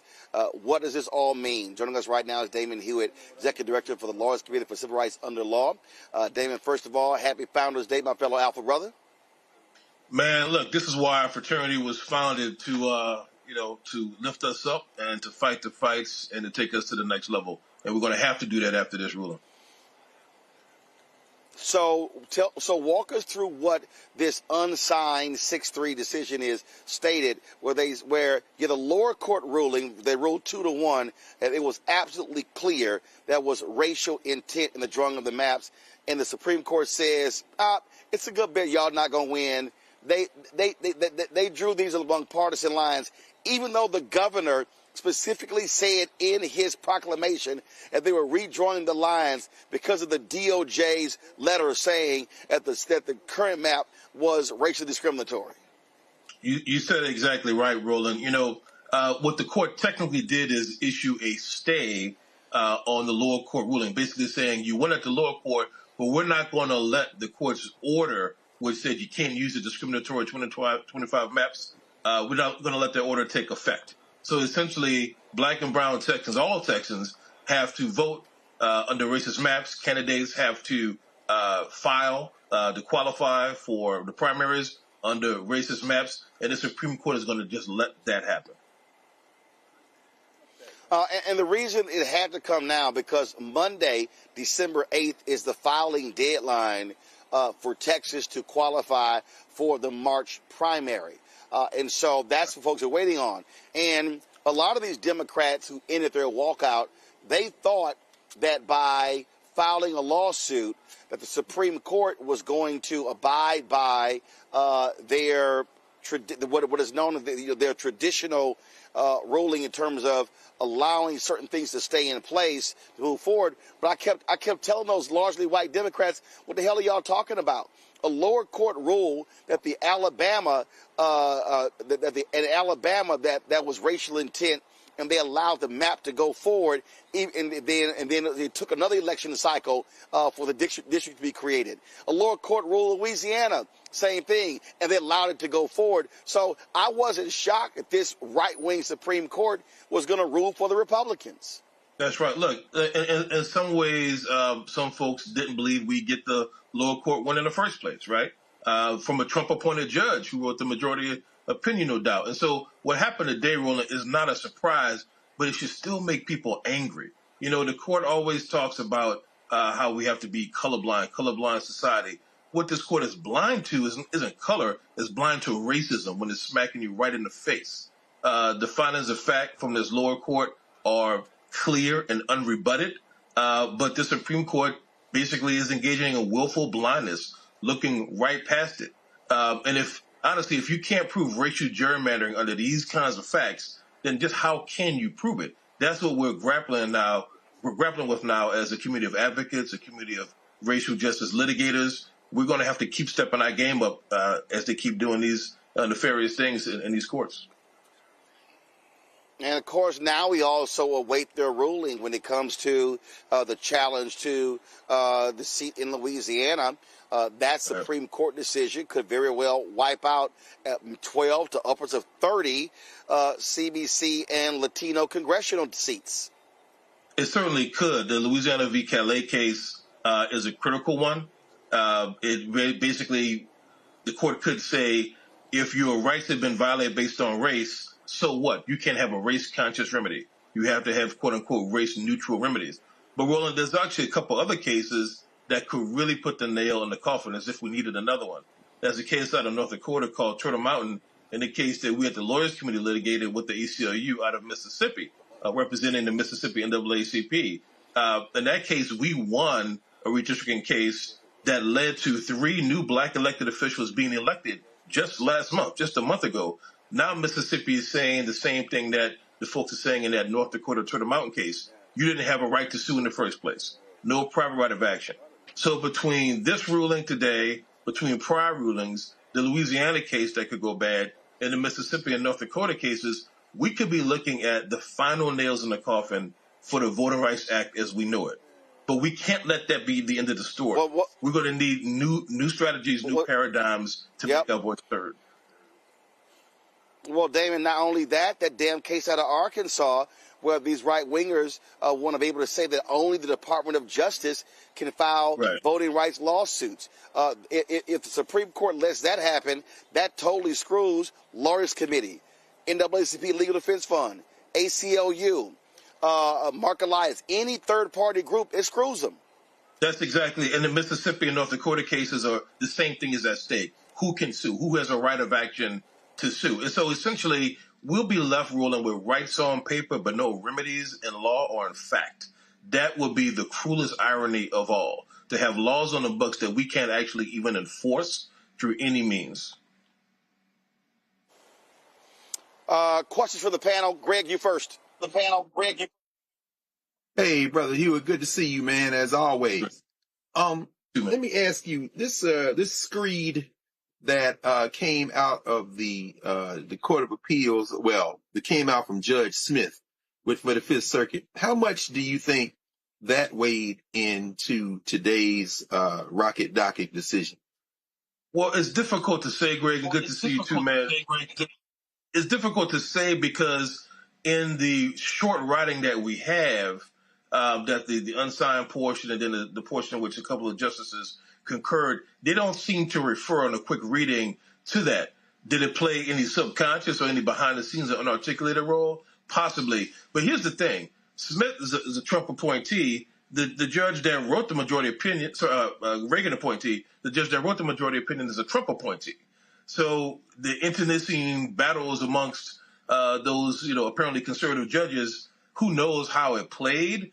But what this court seemed to hide behind is its prior ruling in the South Carolina case, the Alexander case, that basically said, if you want to prove racial gerrymandering, you have to now meet a new higher standard, which is an almost impossible standard to meet.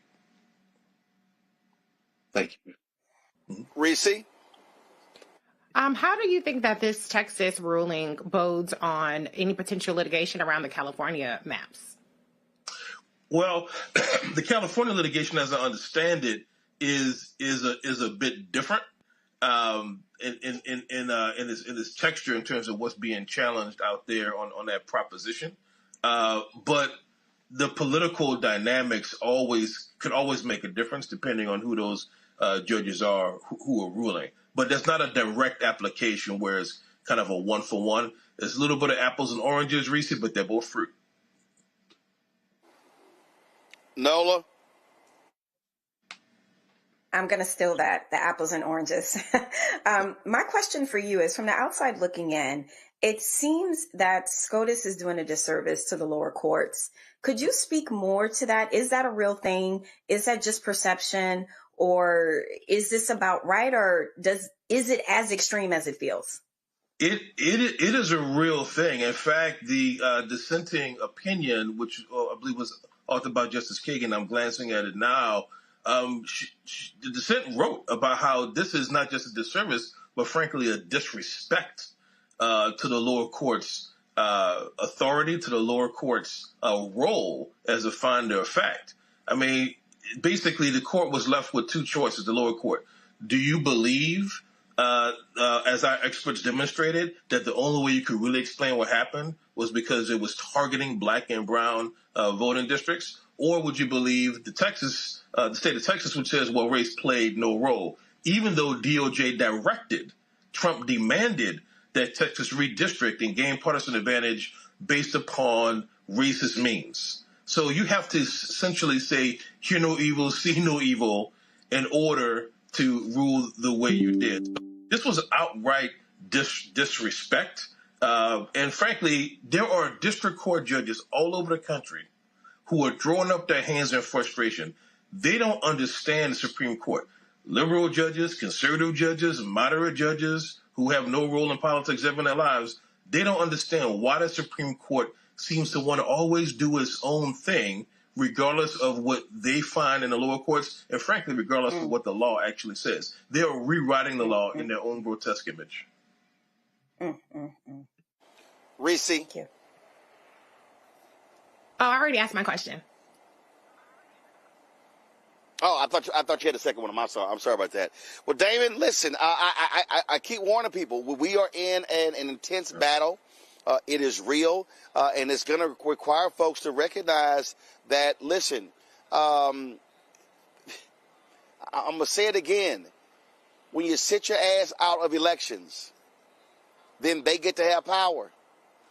And they get to appoint Supreme Court justices. They get to appoint federal judges. They get to control state legislatures. They control the House and the Senate. Trump is going to be there for the next 3 years. They can be stopped, but they can only be stopped when people are engaged and understand what role we have to play. And you cannot sit your ass at home and whine and complain, because the decisions they're making is not just about congressional seats. People don't understand that Cali decision could impact congressional seats, state rep, state senate, judicial, all county commissioners, school boards, city council. Folk do not understand. They could be wiping out black political power all across the South, and that's wiping out black economic power. You're exactly right, Roland. Look, I'm going to tell you something that a black federal judge, who I won't name, told me once. He said, what good is power if you don't use it? It atrophies and dies. We're taking hits left and right, but we have to leverage the power we have. The power of the purse in terms of where we shop and buy, the power of our voice to speak out, and the power of our votes. Otherwise, they will all be taken away. Indeed, indeed. Damon, we appreciate it, Frat. Thanks a lot. Appreciate you, man. Happy Founders Day, man. We'll have a better one next year. Indeed. Folks, going to a break. We come back. We're going to talk about the family of a famed civil rights photographer, a new venture they are involved in. Last night, I was in New York City for the Route 100 2025 Gala. We'll show you some of that as well. You're watching Roland Martin Unfiltered right here on the Black Star Network, live on the campus of Alabama State University, as we are standing in front of Joanne Robinson Hall, the woman who actually kickstarted the Montgomery Bus Boycott 70 years ago this week. Back in a moment. Hatred on the streets, a horrific scene, a white nationalist rally that descended into deadly violence. White people are losing their damn minds. As an angry pro-Trump mob storms the U.S. Capitol, we're about to see the rise of what I call white minority resistance.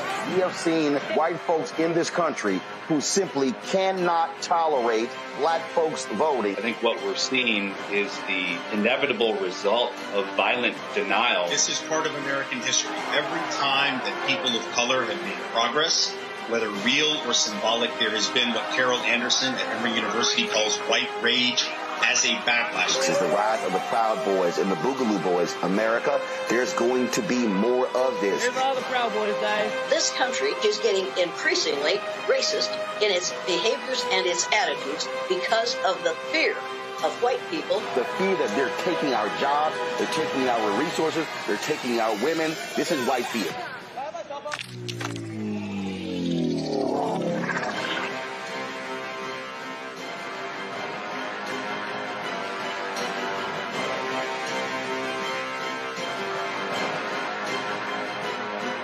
Next on the Black Table with me, Greg Carr. Our legal roundtable is back in session as we look at yet another potential landmark case being considered by the United States Supreme Court. This one is called 303 Creative versus Elenis, and may be the most important and far-reaching First Amendment, that is freedom of speech, case of our time. It could, depending on how the court rules, open the door for a return of Jim Crow segregation laws. It's true. If you say we can discriminate against one, you're saying we can discriminate against all. That's on the next Black Table. Don't miss it. Right here on the Black Star Network. Melanie Campbell, National Coalition on Black Civic Participation and Black Women's Roundtable. And we are watching Roland Martin Unfiltered all day, every day, 24/7. Spread the word.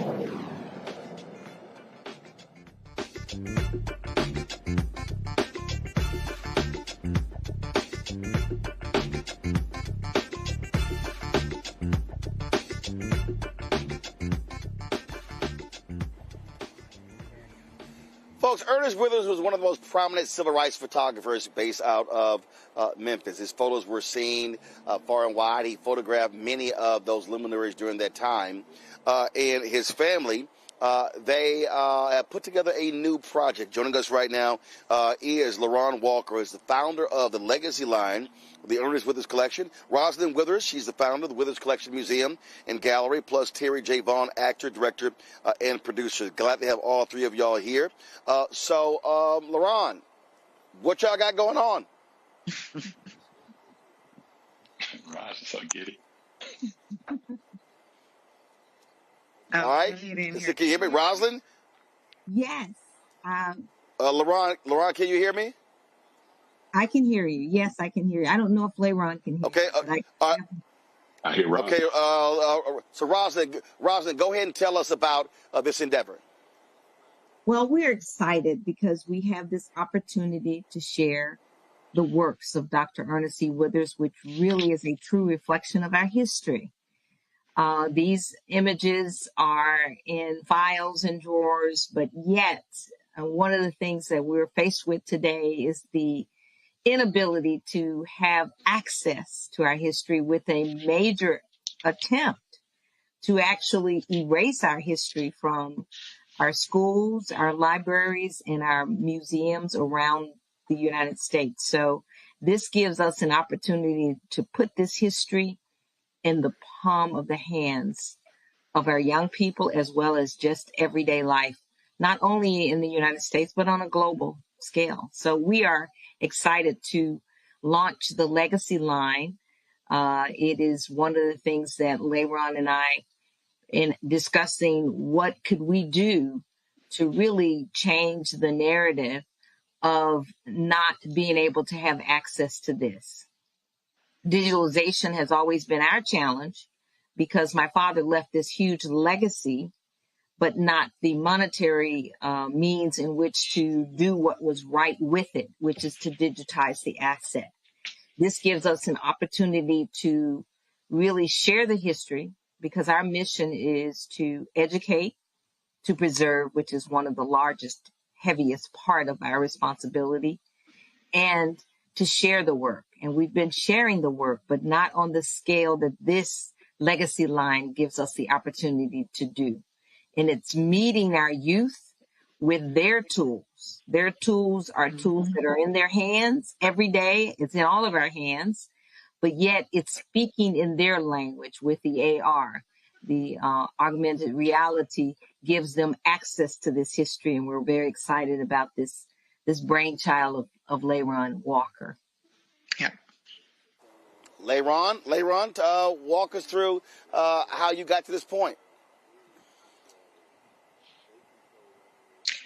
He can't hear, he said. He's asking. All right, I'm not. I'm not sure if LaRon. So LaRon can't hear me. Well, LaRon, can you hear me? Can you hear me, LaRon? Okay, he said he can hear me. All right, so not. Let's. All right, so he can hear Terry. He can hear Terry. All right, well, Terry did. I don't know why he can't hear me, but Terry, go ahead and tell him my question so he can answer. Can we get you to repeat your question? LaRon, yeah, that is LaRon. So later on, how did you arrive at this point as you were came up with this idea? What was the spark? What's the spark, Lennon, that led you to do this idea? What sparked you to do this? Leiron, what's the spark that gave you the idea to come up with this magnificent brain child? Yes, we can. We can. No. All right, not sure what's going on. Yeah, we can't hear him at all. Let's do this here, okay? Go to a break, guys. Figure out what's going on. Let's come back. Roland Martin Unfiltered on the Black Star Network. Say that again.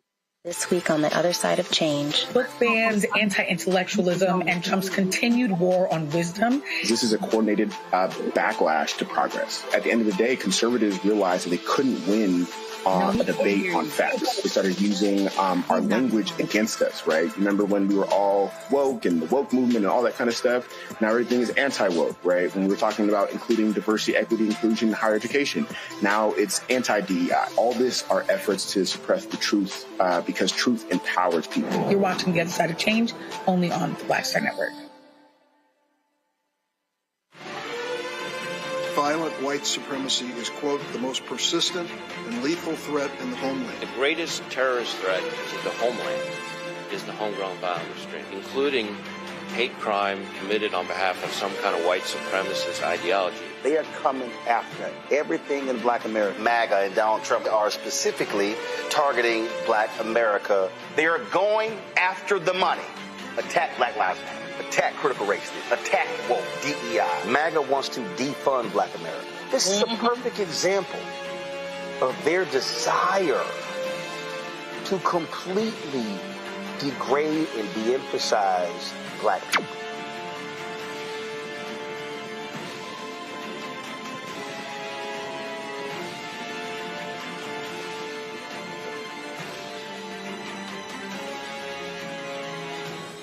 If in this country right now, you have people get up in the morning and the only thing they can think about is how many people they can hurt, and they got the power, that's the time for mourning.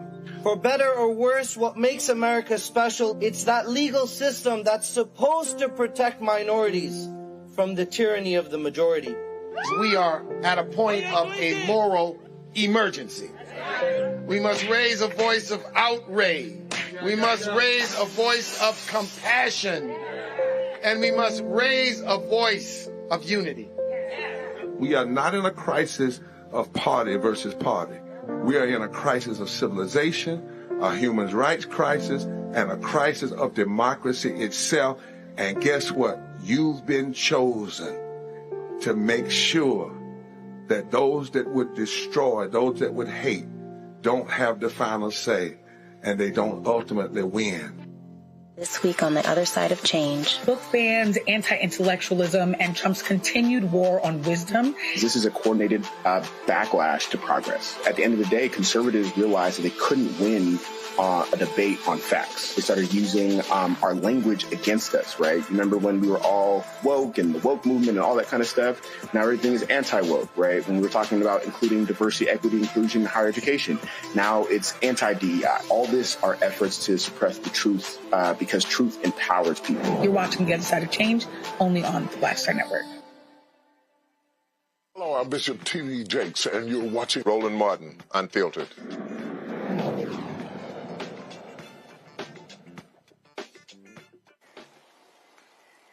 All right, folks, welcome back. We're talking about this Ernest Withers Collection, this new venture.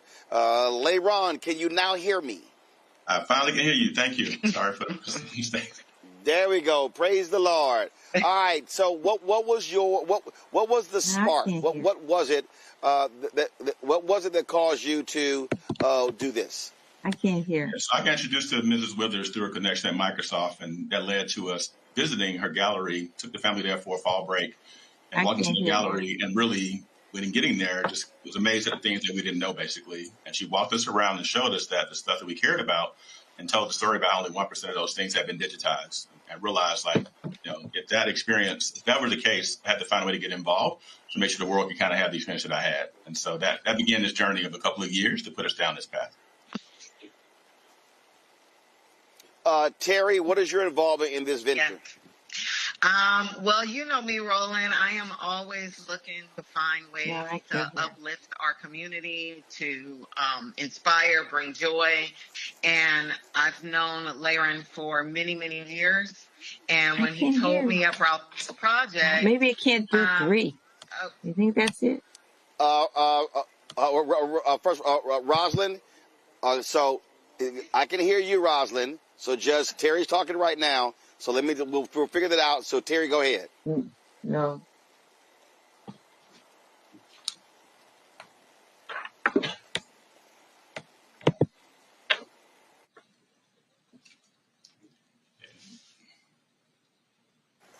All right. So now Terry, your audio's gone out. So Leron, can you still hear me?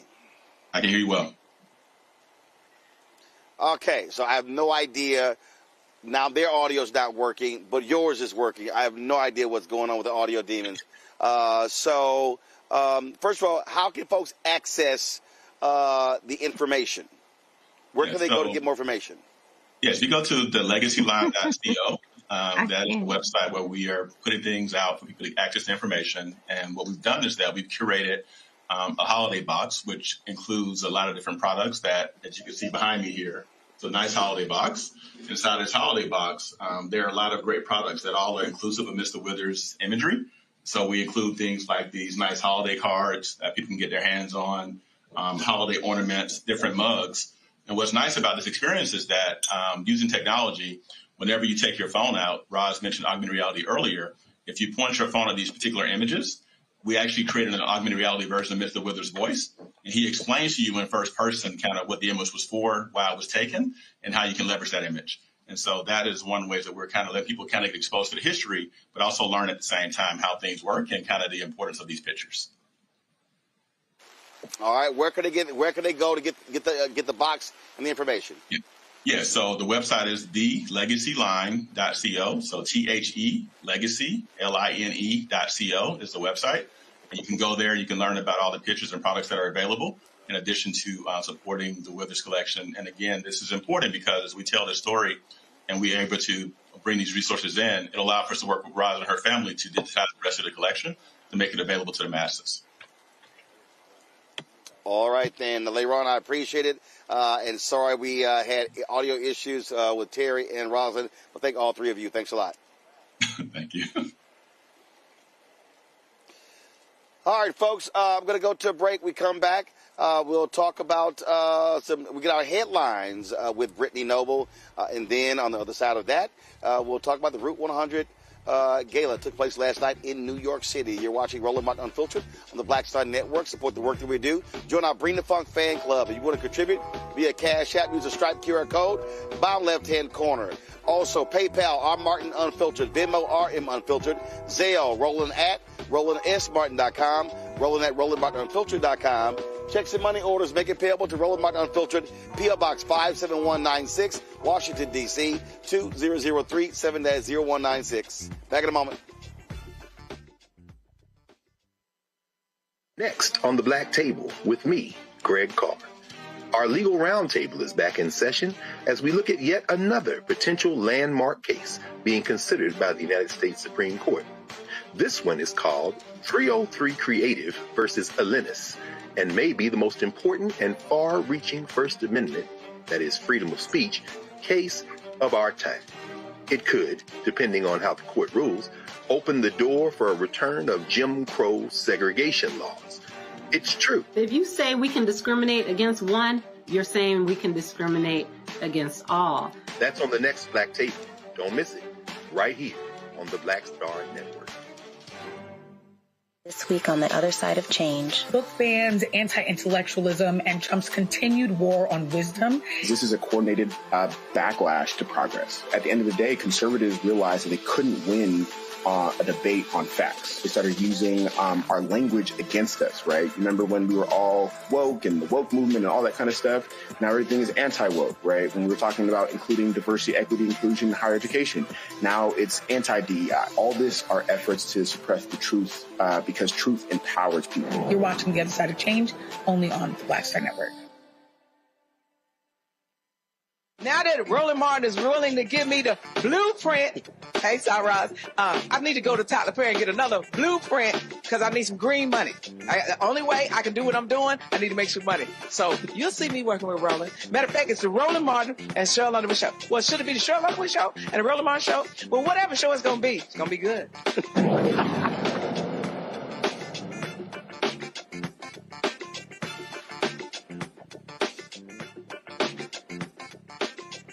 Time for headlines with Brittany Noble. Brittany?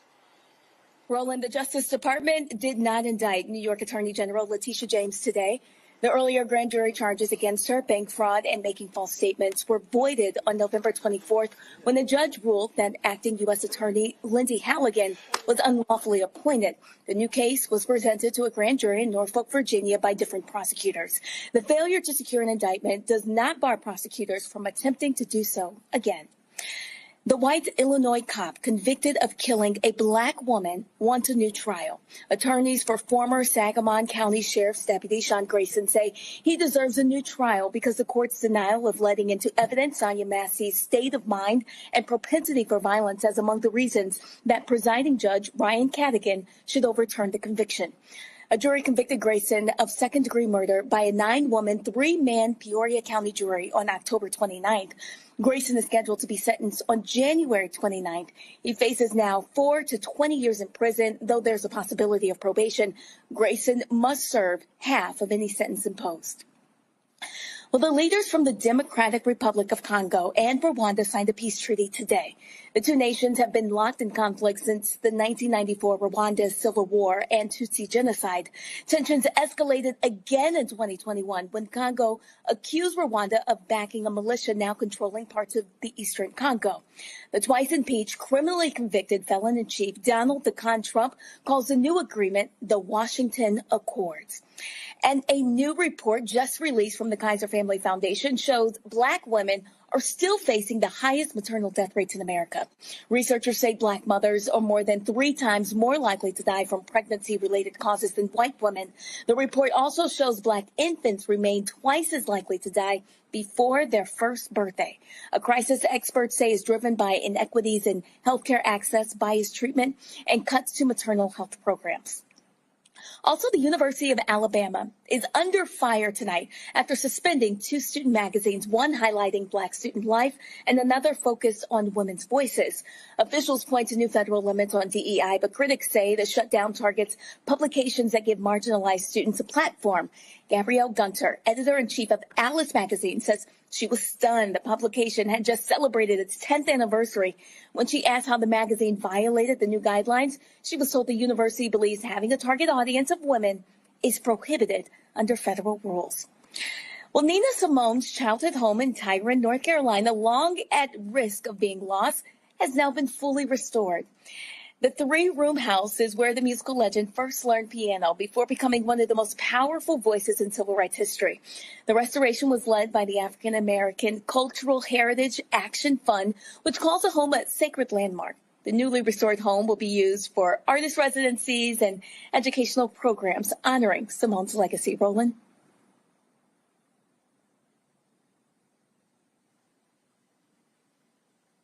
If in this country right now, you have people get up in the morning, and the only thing they can think about is how many people they can hurt, and they got the power, that's the time for mourning. For better or worse, what makes America special, it's that legal system that's supposed to protect minorities from the tyranny of the majority. We are at a point of a moral emergency. We must raise a voice of outrage. We must raise a voice of compassion. And we must raise a voice of unity. We are not in a crisis of party versus party. We are in a crisis of civilization, a human rights crisis, and a crisis of democracy itself. And guess what? You've been chosen. to make sure that those that would destroy, those that would hate, don't have the final say, and they don't ultimately win. Next on the Black Table with me, Greg Carr. Our legal roundtable is back in session as we look at yet another potential landmark case being considered by the United States Supreme Court.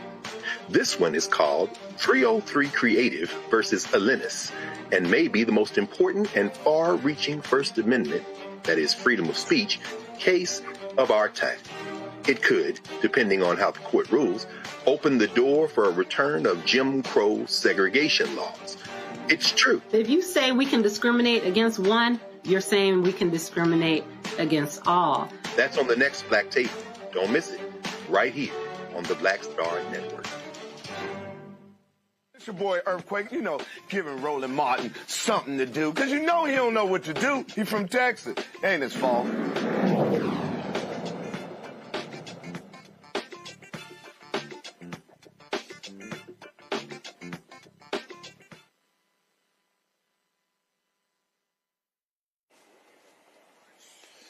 Well, Reese, Greg, and Nola, nothing like having a thug in the White House. Donald Trump is handing out pardons like his Molly at a Hollywood party. He is sitting here letting go thugs left and right. If you are corrupt, if you run a Ponzi scheme, if you defraud people, he's going to let you get out of jail. This fool just gave a pardon to a guy who was indicted by his own Department of Justice. And so they're coming up with all these lies, Reese. Overcharging. It's not fair. But here's the crazy part. He's also wiping out the fines. So basically, you get this one dude with a $1.7 billion scheme, defrauded working class people, police officers, firefighters, teachers, had a $15 million fine, served 4 or 5 days in jail. Trump like, nope, let him out. This is corrupt. He's corrupt. And I'm telling you right now, Reese, if I'm Ken Martin, if I'm Jeffries, if I'm Schumer, I'm putting these folks in front of the camera every single day, telling their story, how they got ripped off and how Donald Trump is just palling around with these corrupt-ass thugs.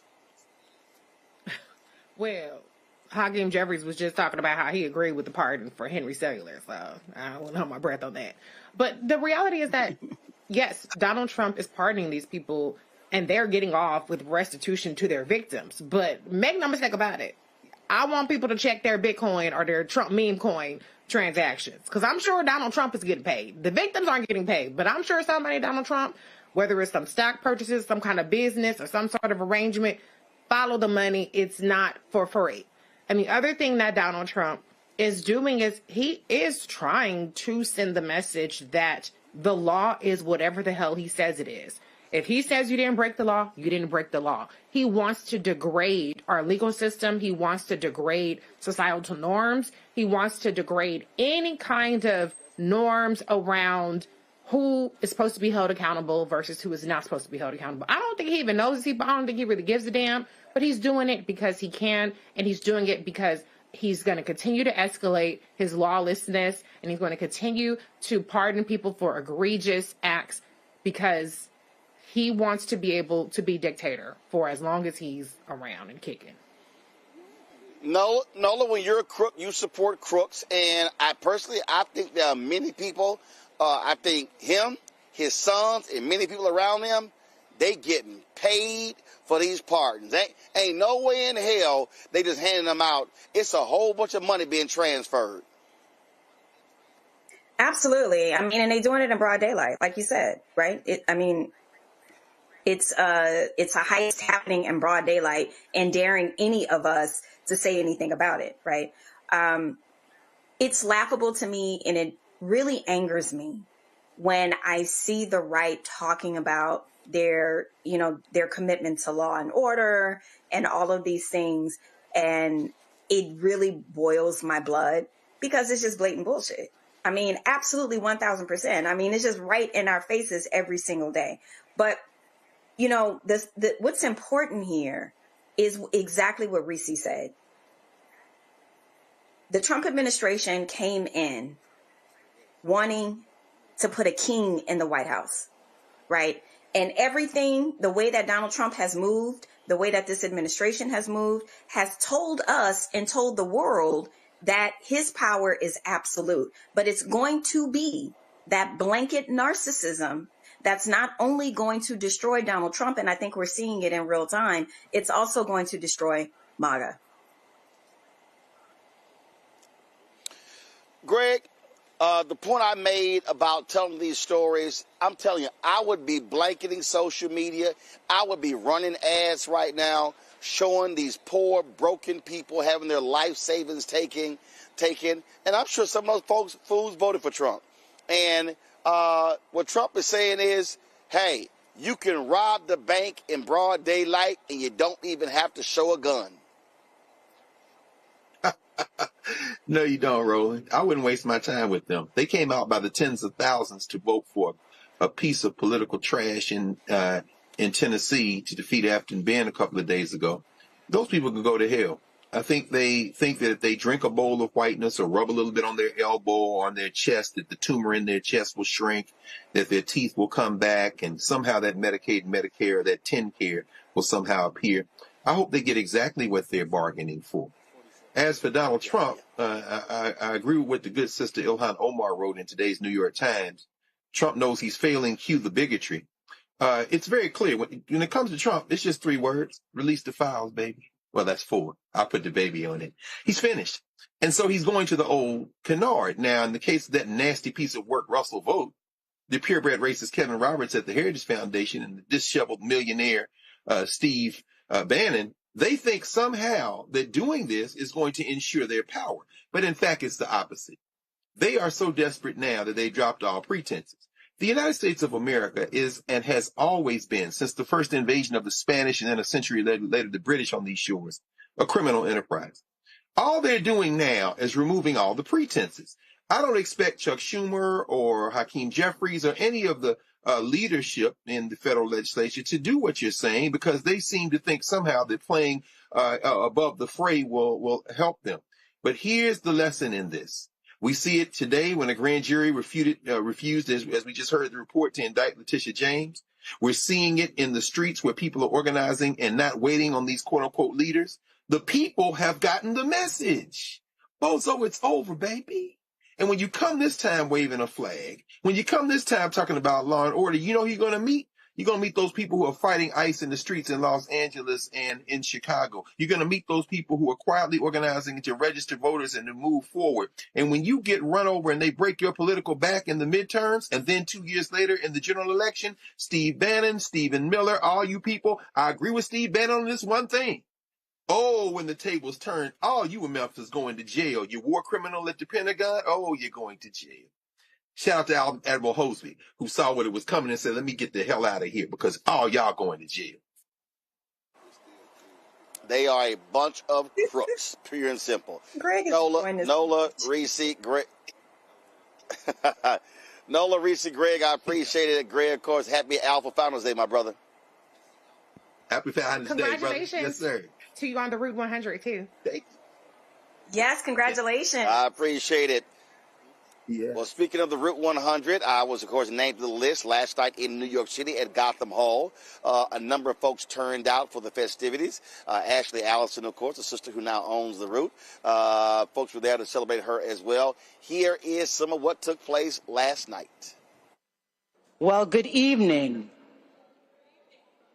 When we talk about building legacy, we are really talking about stewardship, about taking the creativity, the culture, and brilliance of our communities and making sure it lives beyond a moment.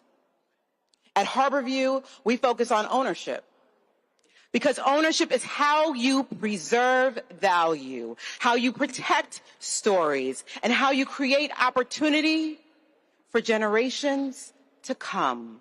Legacy, it isn't just what you build, it is what you protect.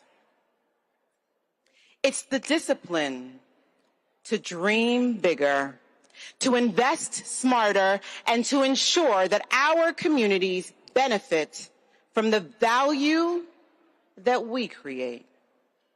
That's the work, and that's the responsibility of building lasting change. One time for Black excellence, y'all. Can we clap it up for Black excellence? I want to congratulate all the honorees. We are truly disruptors, and without disruption, there is no change. So we believe legacy, right? That word means so much. We believe it begins with information. What we know determines what we can build.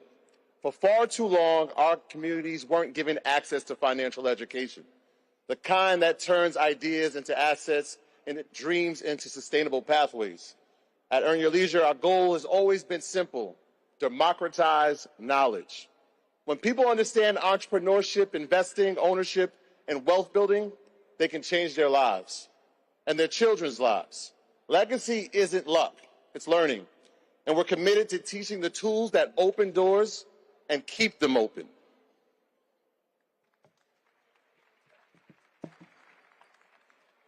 When we talk about legacy, we're also talking about action. What we're willing to build today so others can stand on it tomorrow. Our community has the talent, the creativity, the work ethic. What we need is structure, systems, and belief. Wealth is a team sport, and legacy requires intention.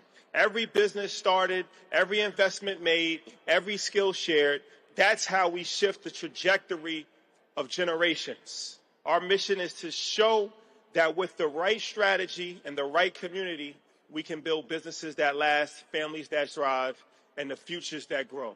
Thank you. It is such a joy to welcome you all here tonight, and I want to give a heartfelt thank you for just being here. I want to give a special thank you to our sponsors who helped make this night possible. Martell, yes, the drinks, Harborview, Onyx Impact, and the Working Families Party. Your support in my inaugural Route 100 truly means more than you will ever know. I also want to recognize the extraordinary teams from the Root Media and Watering Hole Media for your work, passion, creativity, and grit. Tonight is a reflection of your commitment. And of course, I want to thank my family and friends who have been by my side for this entire journey. You've held me up, you've kept me grounded, all while letting me be my full self. So before any of this started, I was a high school special education teacher. And as a teacher, no surprise, I would give my students assignments. Sometimes they were math problems, they were labs, but sometimes I would give my students pen and paper and ask them to write a story. Now, these were kids, but I taught in Bed-Stuy, Brooklyn, so a lot of people just saw them as poor little black people that could be forgotten, but the reality is they were children that deserved to learn, and they always understood their assignment. And friends, that's why we are here today, because there are 100 bold, brilliant, bodacious, bright, brave, boundless, blazing black beacons of justice, truth, courage, and strength that not only took their assignment seriously, they aced the test. The class of 2025 Route 100 are the best in class. They took their divine calling for this moment and rose to the occasion. They curated cultural moments that will not be forgotten. They asked the tough questions and then did a follow-up so that the truth always comes out. They wrote business plans and board reports that landed them in C-suites, and they stood in the gap between right and wrong to get us a step closer to freedom. The 2025 class of the Route 100 understood their assignment. These folks started something, they practiced, they probably had some setbacks, but they kept on going. I'm sure there were days that they woke up and just said, but they kept on going. They knew their assignment was bigger than themselves, that it was uniquely for them and that their name was on it. So while I don't want to speak for anyone, I know this road has been challenging, but the fact that you are committed to answering the call is why we are celebrating you. It's why we are honoring each of the Route 100, because you have gone above and beyond. You have done the extra credit. But friends, if you're in this room, we're going to celebrate the Route 100, but we also know, and especially Black people know right now, we are in yet another trying time in this country. And sometimes it feels like this world is actually impossible. But I got to tell you something, this is not how our story ends, especially if we keep doing the work and we do it together.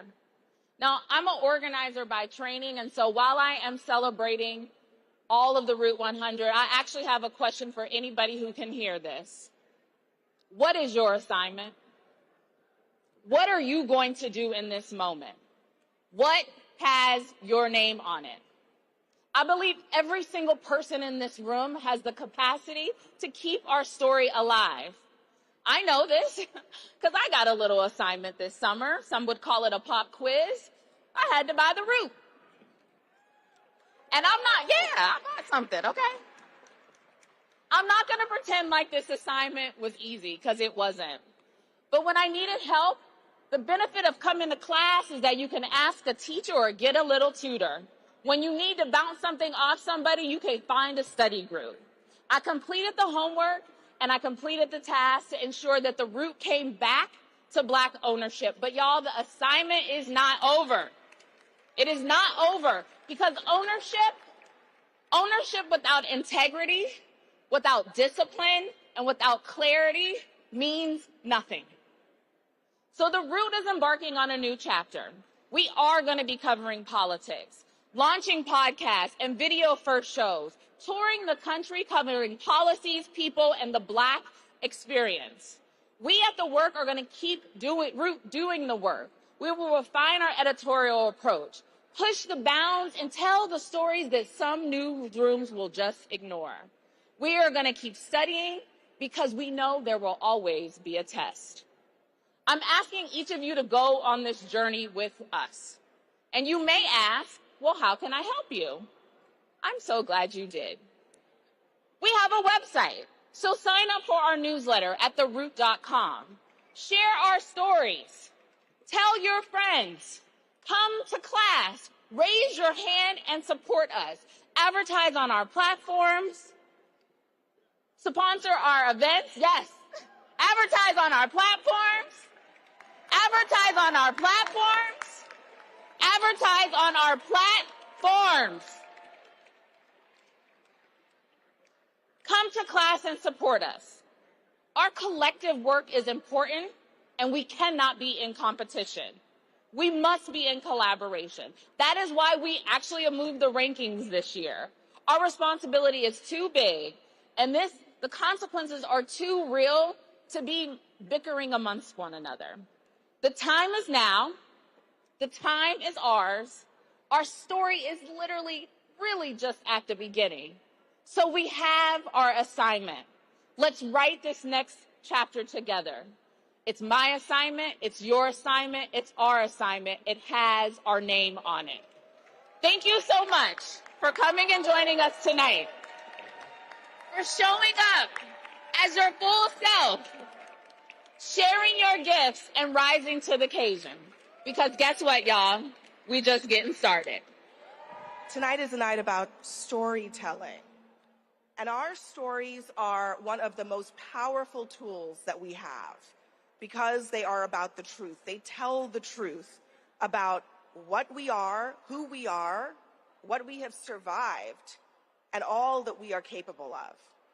In a world where, as you know, misinformation spreads faster than the truth, storytelling becomes an art of protection. It preserves our history. It corrects the record, and it ensures that our voices don't get lost in someone else's narrative. When we tell our own stories, we empower future generations to see themselves clearly and to step into spaces where they've been told they don't belong. That is why this work matters and why we have to continue to speak boldly and truthfully, no matter who is listening.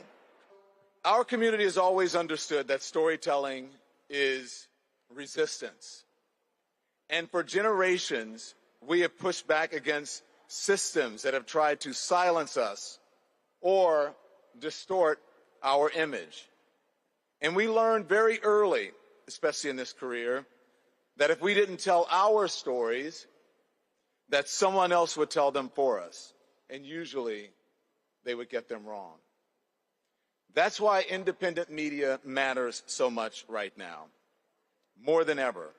It lets us, you're free to applaud if you want to.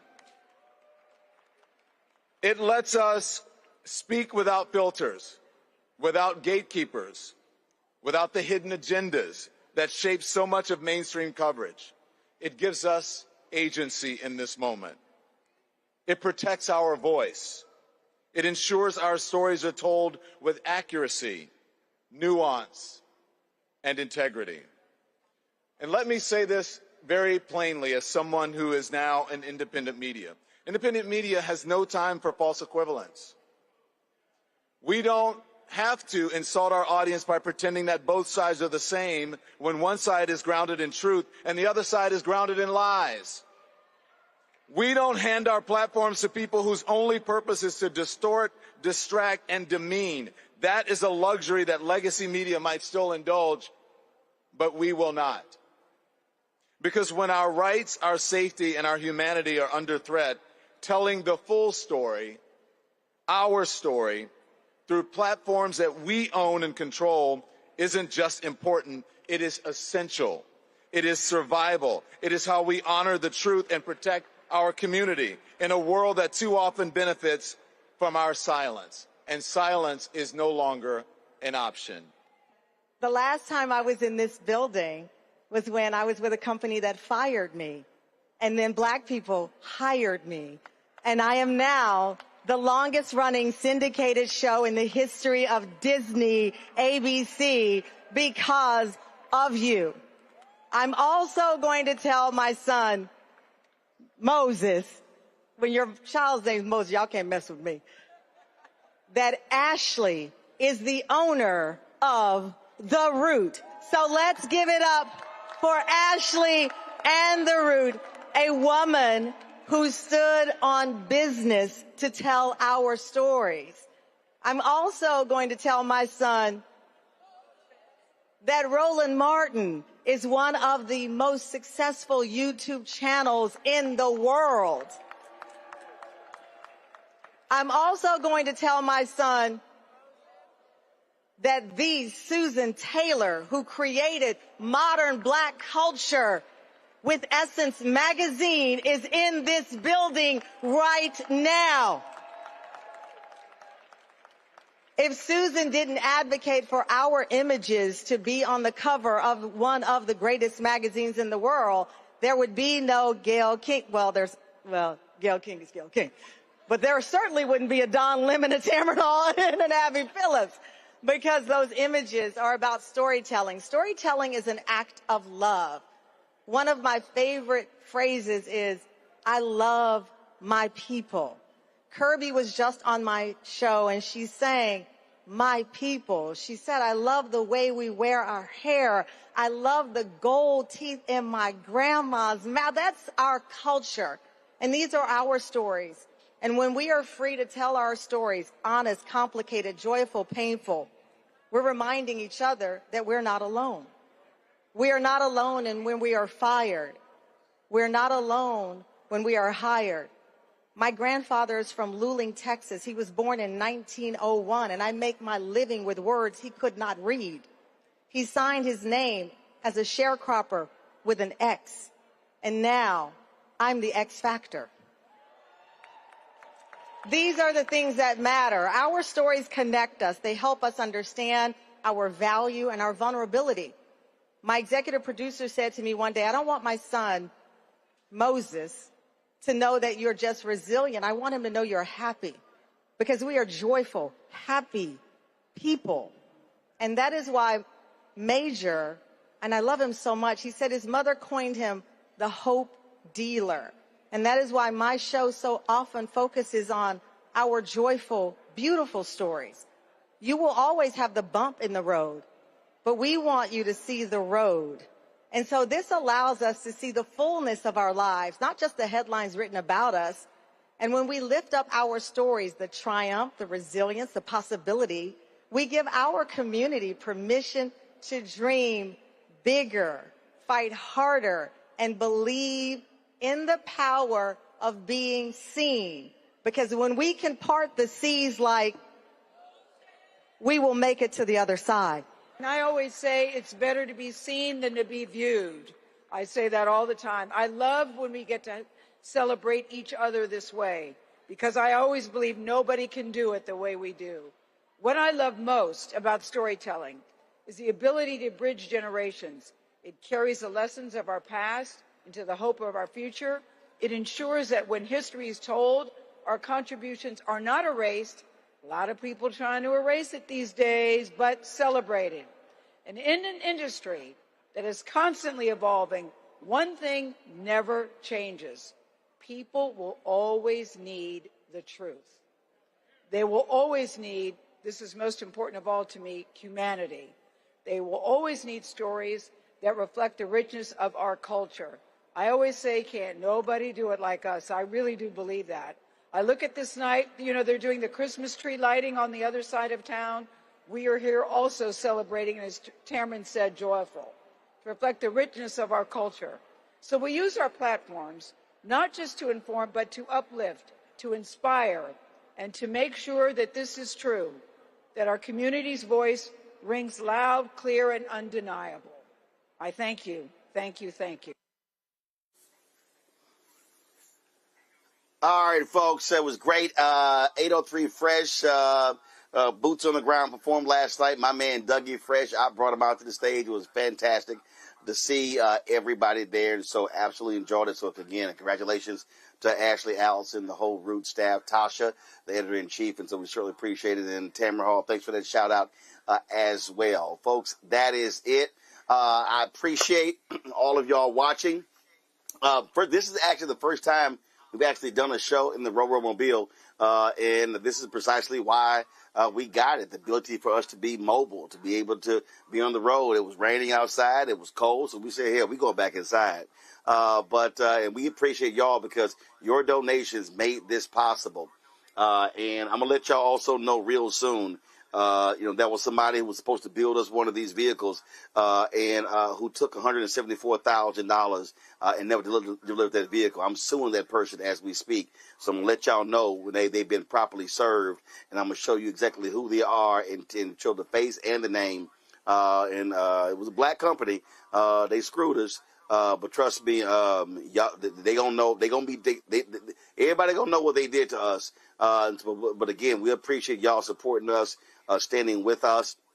And so being able to have this vehicle allows us to travel with our crew. We get all of our equipment, all this sort of stuff like that. And so this is why we do what we do, because we think it's important not to sit behind a microphone and talk about stuff. It's about being out where the action is, covering the stories that matter. Of course, we were in Atlanta Monday, Tuesday, and Wednesday for Global Hope Forum. John Hope Bryant, congratulations to his team.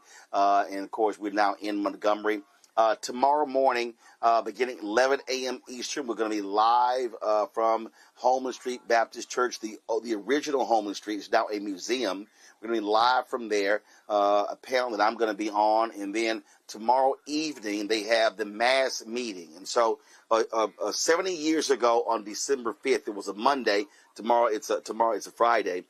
They had the mass meeting where they announced the beginning of the boycott. Well, they're having the commemoration mass meeting. Reverend Otis Moss III, Trinity United Church of Christ in Chicago. He's going to be the speaker. So we're going to be live at the old Holman, the original Holman Street Baptist Church, that is now a museum where the mass meeting took place 70 years ago. Then for the show, we'll be live at the new Holman Street Baptist Church.